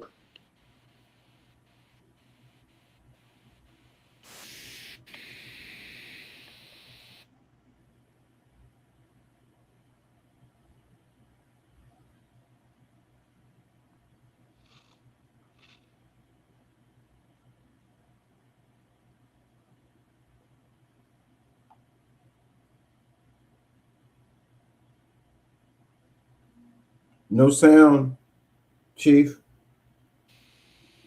Can't hear it. Hey, matter of fact, Aton, how much is an ounce of silver today? $77. $77? It went up. Gold is at 4,700. Okay, look, check it out. Let's use silver as So an gold analogy, went right? down. Okay, What, look 40 at is it it like this. 49? So for every one silver certificate dollar you have in your account, right? It would be exchanged for 77 Federal Reserve notes. So you just created national income. That's what's Internal called revenue. USD. Right, right. But you're creating income, internal income for your nation. So now imagine 50 million people doing this at the same time. I like the way you think. Yeah, but what if 50 million people abandon your currency at the same time? That's what we got now. Why would you abandon something that you strengthen? Because the world is abandoning the US dollar for the BRICS currency. That's not the USD. That's the fiat currency they're abandoning. Right, because you got to understand, when you exchange gold certificate or silver certificate notes, you're moving actual real money. Real money. USD is not fiat. Where can you buy? Where can you buy a gold and silver certificate at? No, you got to understand, gold and silver certificates are illegal to use. They're out of circulation. Since 1933. Right, but now you have to understand though, the account that built the country was built on that revenue.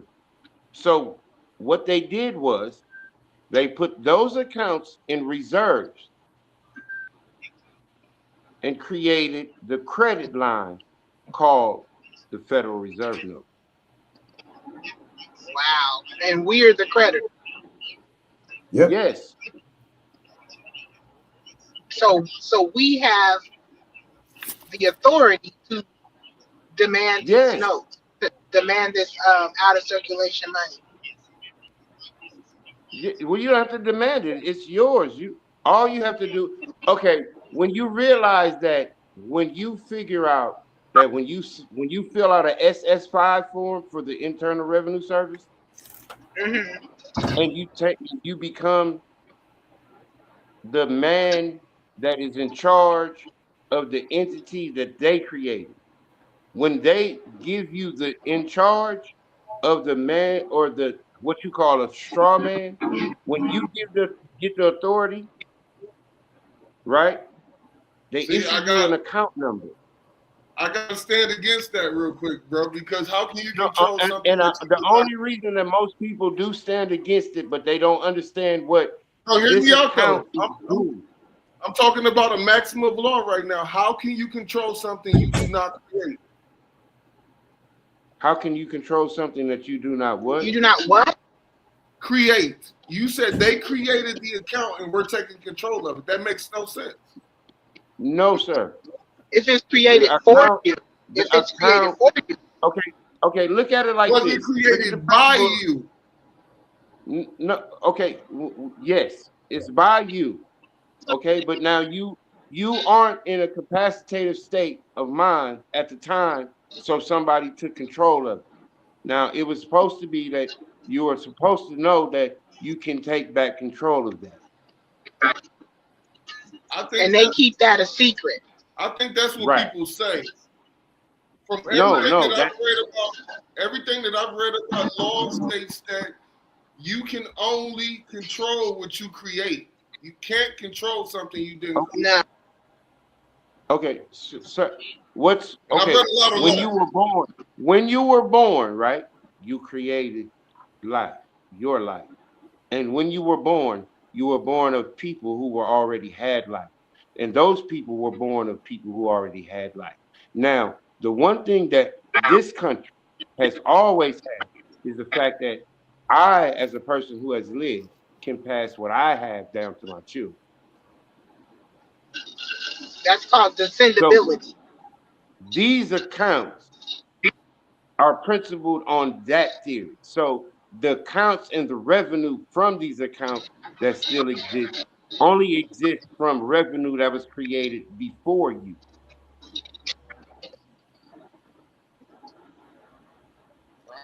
Hey, can y'all hear this video? No.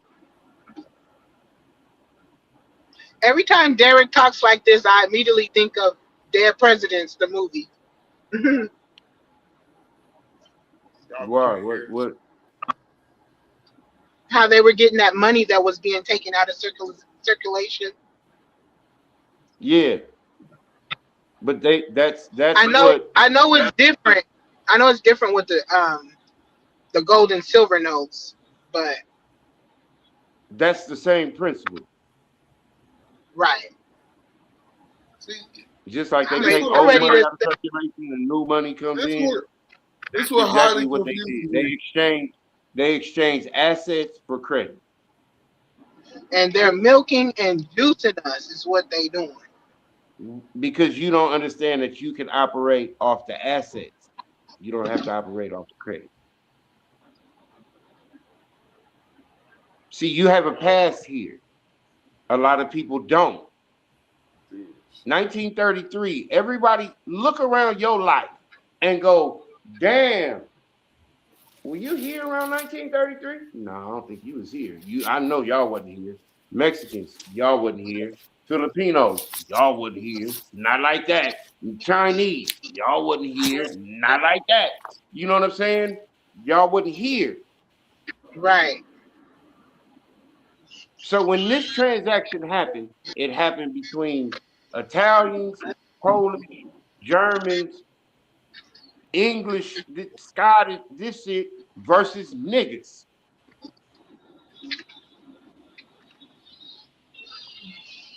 But now all y'all is broke as fuck, called the Great Depression. So where'd all the assets come from? From us. This is a nationwide transaction. Now the only people that's here in 1933, purely nationwide, is niggas. Solely in the South, but all throughout the rest of the country. Especially the big hitters. California, all throughout the Midwest, the North, Northeast, they everywhere.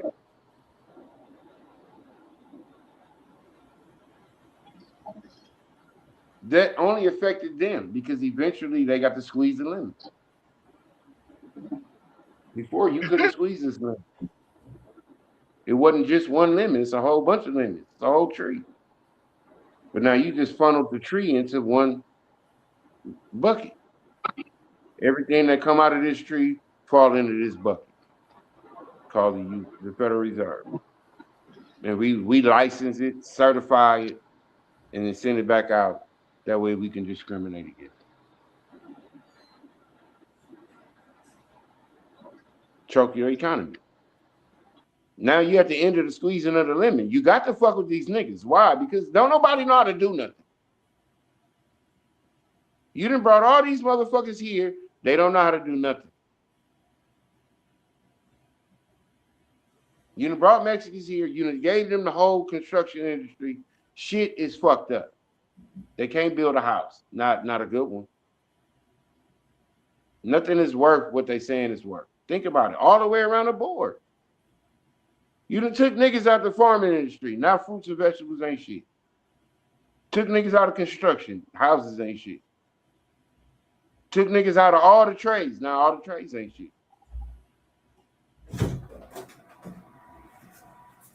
Customer service gone to shit because now you got all these Habibs and all these Dagabs and all these motherfuckers at every gas station, 7-Eleven and all this shit. Look.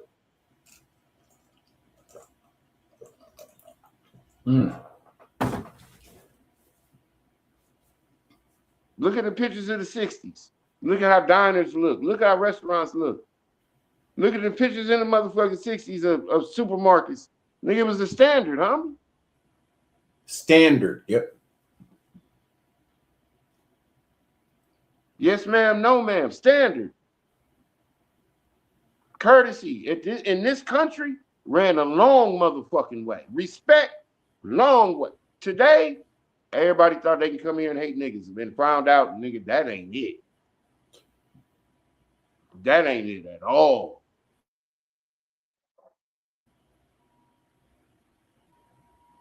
Yeah.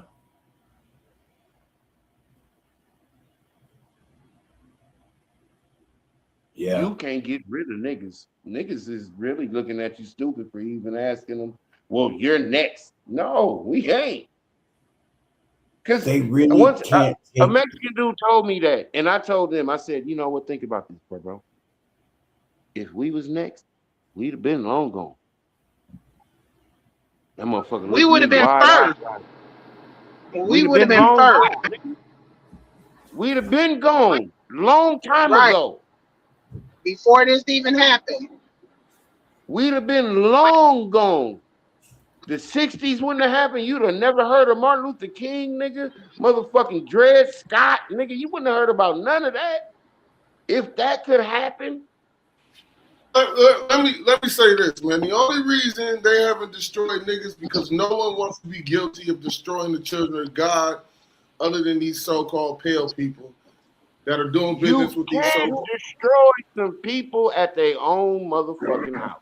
There you go. You tried your best. That's like imploding. They've been doing it for a long time. They've got us down to a remnant. We're a remnant of what we used to be. You know, we some money away from going crazy with the birth rate. Nobody wants to take that on, bro. You think these other countries don't have the ability to strike America? They have the ability. They won't do it because they know who is here. They know who we are. Hold on. They don't care though. They don't have. They don't have a dog in the fight. But it's about control of the image of the word American. When you no longer control the image of the word American, you have no control. Yeah, you just here. You're just one of the other people that's just here. Now, the one thing that people understand, the word American, when it comes to the definition of what that is, there's only one group of people that right now today, nigga, because ain't everybody getting caught up except niggas. How's everybody getting caught? They was think about everybody who voted for Trump realistically thought that Trump was going to deport niggas. Niggas is the ones that's criminal to the rest of the world. It ain't white people. But not illegal. Criminal, but not illegal. They didn't factor in the fact that niggas ain't illegal. If you're a criminal, that's illegal. No. What I mean is, you got to understand how they're voting, especially ones understanding illegal and legal. They just understand that, okay, when it comes to racism, y'all don't like these niggas. We're here to take all their jobs. We'll do whatever you want us to do. They're tripping. Right. They're not looking at it illegal. They're looking at it like you don't like these niggas, so we'll definitely come in and take their place. A job is slavery. Yeah. Racism is what runs mega. Not the question of, okay, well, when was America great? What era are you talking about? Before they got here. Or between the time. I looked it up. I think Trump said between 1913 and 1925. Okay, if I think that's the right era, you can look it up for yourself. But it's this time because it's a great time in America. When America was great between 1900 and 1933, it was great than a motherfucker. But you know what you're talking about? You're talking about those that didn't suffer from that so-called Great Depression. No, I'm telling you about the other side of the coin that they don't talk about. That's my point. That's the ones that did not suffer from, that did not have they didn't get affected by the so-called Great Depression. You got to understand this picture. It's a whole other side of a coin. You got heads and tails. Tails is fucked up. Heads is on top of the world. Yeah. It's two Americas. It's always been. Well, not always. So when America was great, that was niggas. It wasn't white people. I mean, MAGA is make Aboriginals great again. Well, yeah, I mean, MAGA's a motherfucker. MAGA, Figure out who the American is. Is Make Magi. America great again. When you understand who the American is, then you understand, like, okay, when they was American, they was great. That's why they changed them from being American to being everything else. Yeah. Negro, you know, black, African, all that. But you never really understand that these terms, what is the root word of these terms? American. And it's all rooted from the first term, which is American Indian. It's simple shit when you look at it as an adult. Yeah. Because when they say they were colored Americans, World War I, right? Well, what color do you think they was talking about? Not yellow. But in the definition between 1828 and 1910, right? What's That's the color? 9 years, right? Exactly. So is it derogatory? Or No. actually were they going by the actual definition of who these people actually were? Because they're documented as colored Americans. They copper-colored Americans. The copper is looked at as a resource. These motherfuckers actually own every fucking thing.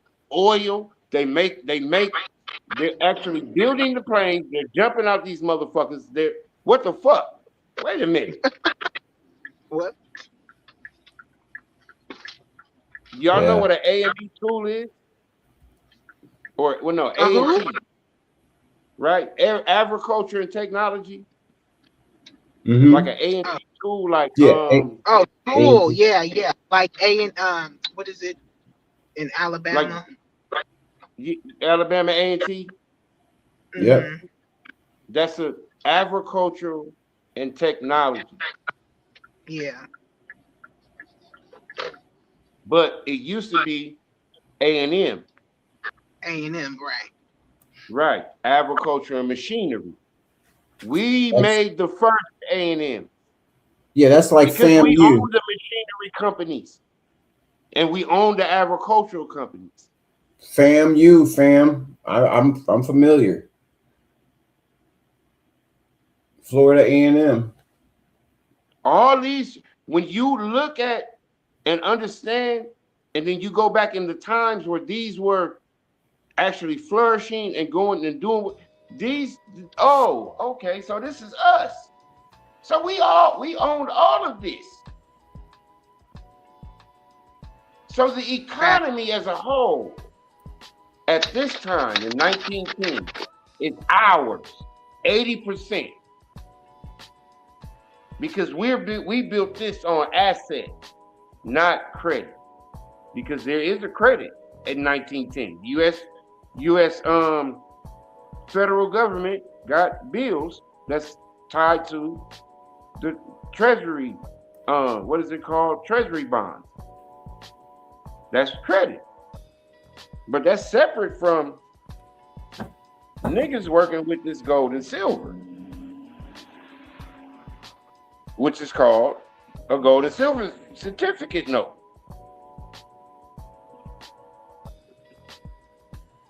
So in order when for they have turned in the gold, industry, that's where you come in with the whole Federal Reserve Central Bank, because now all their assets got to be funneled through this to get what you call Federal Reserve note.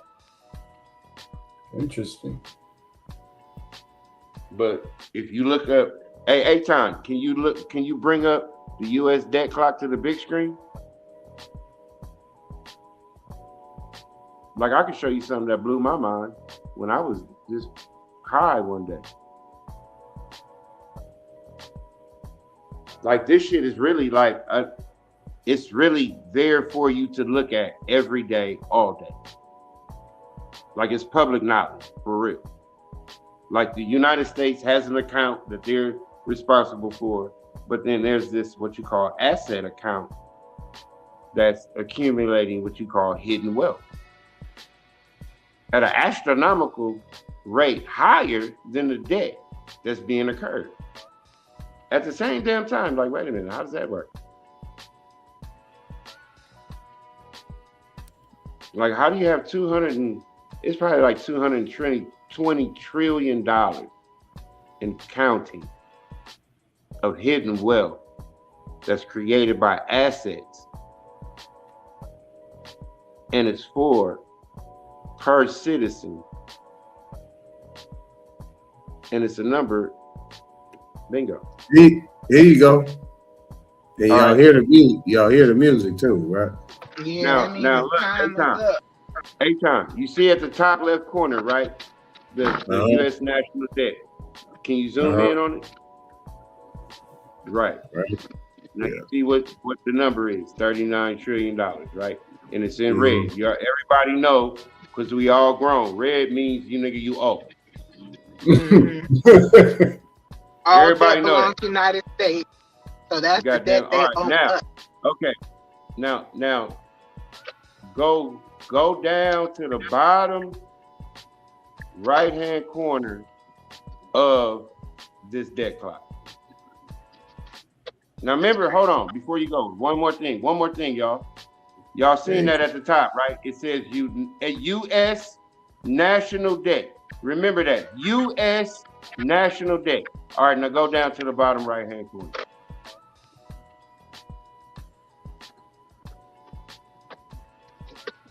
Okay, now you see what it says at the bottom right-hand corner? You see that number? Derek, we ain't Ray Charles, man. We see this motherfucker. No, I'm saying you see that number. You see the difference between the debt and the total hidden wealth. That's a lot of commas. Now you see what it says, wealth per citizen. It's like 600,000, right? Okay. Now, if you scroll along the bottom bar, now you see the white in between the bottom, which is in gold. You see how this whole bottom bar is in gold, right? You see the white bar in between separating the two? All right, now you see where it says USA hidden wealth asset-based dollar. What? Right? Yep, I see it. Hold on, stop right there. Now think about this. What is this? Hold on. Okay, in principle, think about the only thing it can be, right? Why? Because we know the United States citizen is not the American. That's why I told you to remember U.S. national debt. See how it says USA hidden wealth. Okay, so why isn't the A at the top? Hey, old dude up here, he said, man, that debt clock don't mean shit. Hey, old dude. But I like this asset clock down here. What about this asset clock? What do you know? Does he know about that?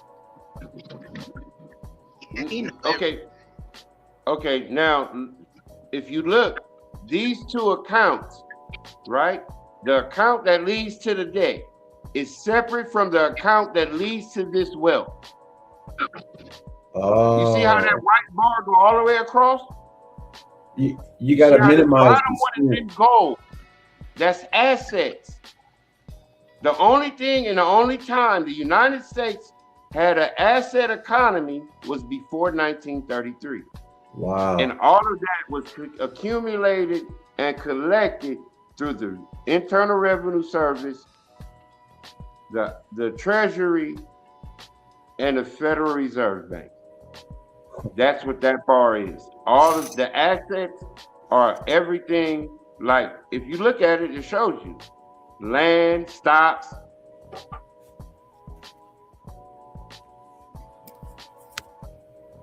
So now the question is, well, who money is this? Because somebody balling like a motherfucker. And don't know it. Because 621,000, right?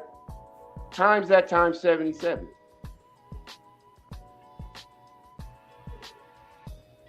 And that's just someone that's using the silver certificate note.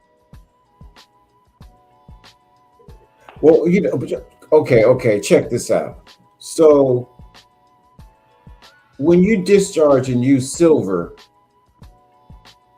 is that how someone is acting when they handle their bills through using a silver quarter or a silver dollar? When you discharge and use silver in the transaction, like you could supposedly discharge a mortgage because they're not, because that hidden wealth you're talking about in the silver. We don't know the calculation exactly. I mean, I'm glad you shared this, but it sounds like that's definitely a part of that other account. Okay. If you go back to 1933, there's only two groups of people that's trying to figure this out. You got people that's actually doing it, and you got people that's actually saying they're doing it. Who are the people that's saying they're doing it? Who are the people that's doing it? Well, according to the Great Depression, from 1929 to 1933, nigga, would be these white people saying they doing it. They ain't doing it. They ain't eating. They eating each other. They in bread lines. Where the niggas at? Niggas at home making stew, barbecuing, going to the South High. Nigga, think about it. Niggas in old, when they do old movies, niggas ain't never broke. Harlem Nights, nigga, had me tripping when I first seen it, because I'm thinking like, how the fuck this nigga got this chip like this in the 40s? Ray's Boom Boom Room was packed and everybody got a tailored tux on. Huh? You know, I watched some Humphrey Bogart movies and I couldn't believe one of these movies, blonde hair, blue eye youngster was talking about when he had to pick peaches in the Central Valley, in the San Joaquin Valley of California. Yeah. He knew that word. This is a blondie in the field picking. This is around the turn of the century in the 1900s, supposedly, when he was saying when he was young, he was picking in the San Joaquin Valley. See, we were lied to, like our mothers and fathers were lied to in school, with school. Because before then, what you call the silent generation, they knew a different history. I wanted to ask you now, why was the term silent? Because, you know, I feel when I talked to my great aunt, that's all I could feel was why didn't even talk about it? Like it something was illegal. You could die. Okay. This is the era okay.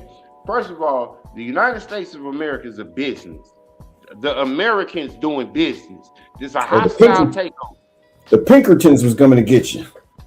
This is a hostile takeover of this business.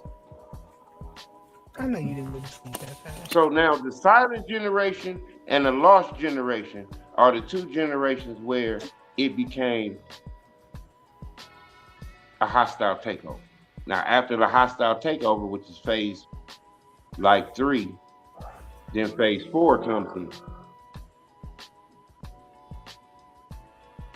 Phase 4 is economic, because the hostile takeover is about separation and regulating the separation. So now when I regulate the separation through the economy, I can regulate what goes on in the future. So like, let's say your people owned a bottling company. Just a regular old, it's been in the family for decades, generations. Now that they got control of the system and the money and the economics, now when your people die off, now they hit the people that's supposed to get it, been getting it, the sons and the daughters automatically.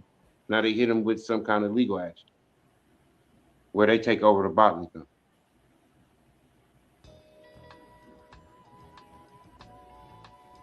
You do this for 60, 70 years. I know. Derek, I know, brother. You can keep going. This is a good class, coach. I know. And we're going to stop right there. I hear you. Everybody good? Everybody good? Yeah. Yeah, that was good. That was good. Thank you, Derek. With the that's an interesting way to look at that the debt clock there with the assets, supposedly asset backed. But they have it. Okay. Everything that Aton talk about is legitimately legal. Yeah. The only reason that the world don't know about it, especially around this country, is because it's legally for a certain group of people. And I'm telling you, I read through that. And we're making the most money off of these motherfuckers right now. They $1.8 trillion consumers. Nigga, you want to turn them into the motherfucking people who have all the internal revenue, so they ain't paying taxes to us, but they living here scot-free and they can talk shit? Nah, I ain't giving up my trap house until nigga somebody come and tell me I gotta go. We talking trillions of dollars, but niggas is niggas. If niggas knew that, nigga, we got a 200 and something $1 trillion pot that we supposed to be living off of. That sounds like that's the work. That's the business right there. That's right. As a group of people. So, wait a minute, what? Yeah, I restarted. I know niggas.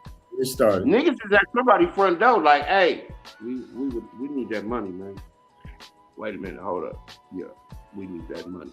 Because that come with, we ready to renegotiate this lease. Because we need this money once a month. Two, let's not don't get it twisted. Don't think we want access to what's ours and we need that rent money once a month. Yeah. Yeah, there was a couple things that I saw that debt clock. We gotta talk about that though. Oh yeah. Lots. It's smart. See, people like you who are smarter than me, I want you to analyze shit like that because I'm into numbers. Nigga, I just so full you know of what I'm saying? That's the only thing that kept me alive, and I ain't got a great past, but nigga, numbers kept me alive. Doing legitimate business, staying honorable, kept me alive, but it made me a great income. Yeah. So I do understand numbers. I understand accounts. I understand how shit work when it comes to like show me some money on a sheet of paper. What's the bottom line? Mm-hmm. Ooh, the one thing about the debt clock, that line at the bottom, that's what you call a bottom line. Yeah. Like, all right, all the shit y'all talking about, how much we making? So we at the bottom line. We are the bottom line. See, the bottom line is exempt. The owner, nigga, don't worry about what I'm making, nigga. Fuck, you better do you. Asset the reason back why you have a debt is because the $39 trillion that's occurring is money that we're spending. So Derek, Aton, remember I said that the Secretary Treasurer said that America has hundreds and hundreds of trillions of dollars of money of wealth. So don't worry about Social Security running out. So I guess this is what he was talking about.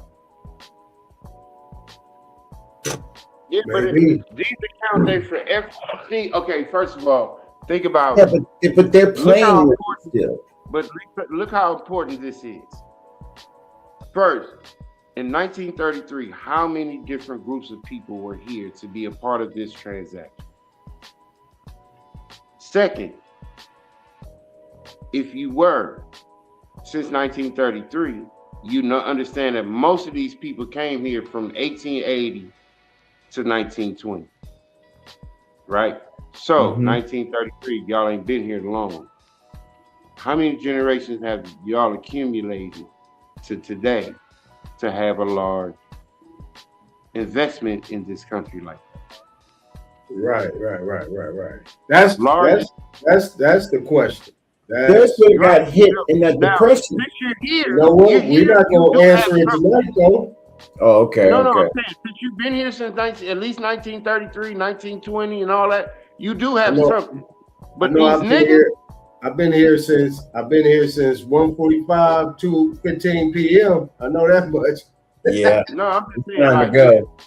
I hear just you. understand the theory, and the reason why this ain't being let out is because we have the most. Right. Yeah. We have the number that's like you ain't gonna run out, nigga. You got Arab money, nigga. Matter of fact, you make an Arab nigga look like he work at motherfucking Walmart or something. That kind of shit. Yeah, because this is asset backed, and they got a big desert. We got lush green in our desert. Yeah, plus we get rent money, nigga. Everybody here, nigga, you want to be here, nigga, pay rent to these niggas. Don't be mad. Wow. It's business. Don't be mad.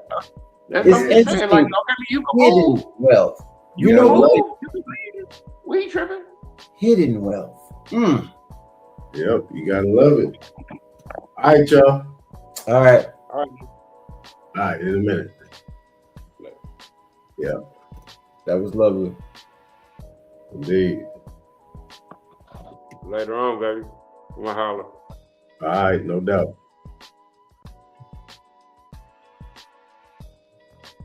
All right, y'all. It was a great day. We went the extra mile. It's good. I gotta get used to this. I mean, it's cool being on other people's panel, just being able to jump on when you feel like it. But yeah, I multitasked today. Got a lot done.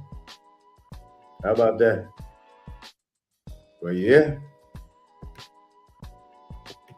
we are out of here. This is the extra hours. I ain't playing no music. We go. Peace. Business. I don't know what happened. But yeah, glad you made it though. On the next one.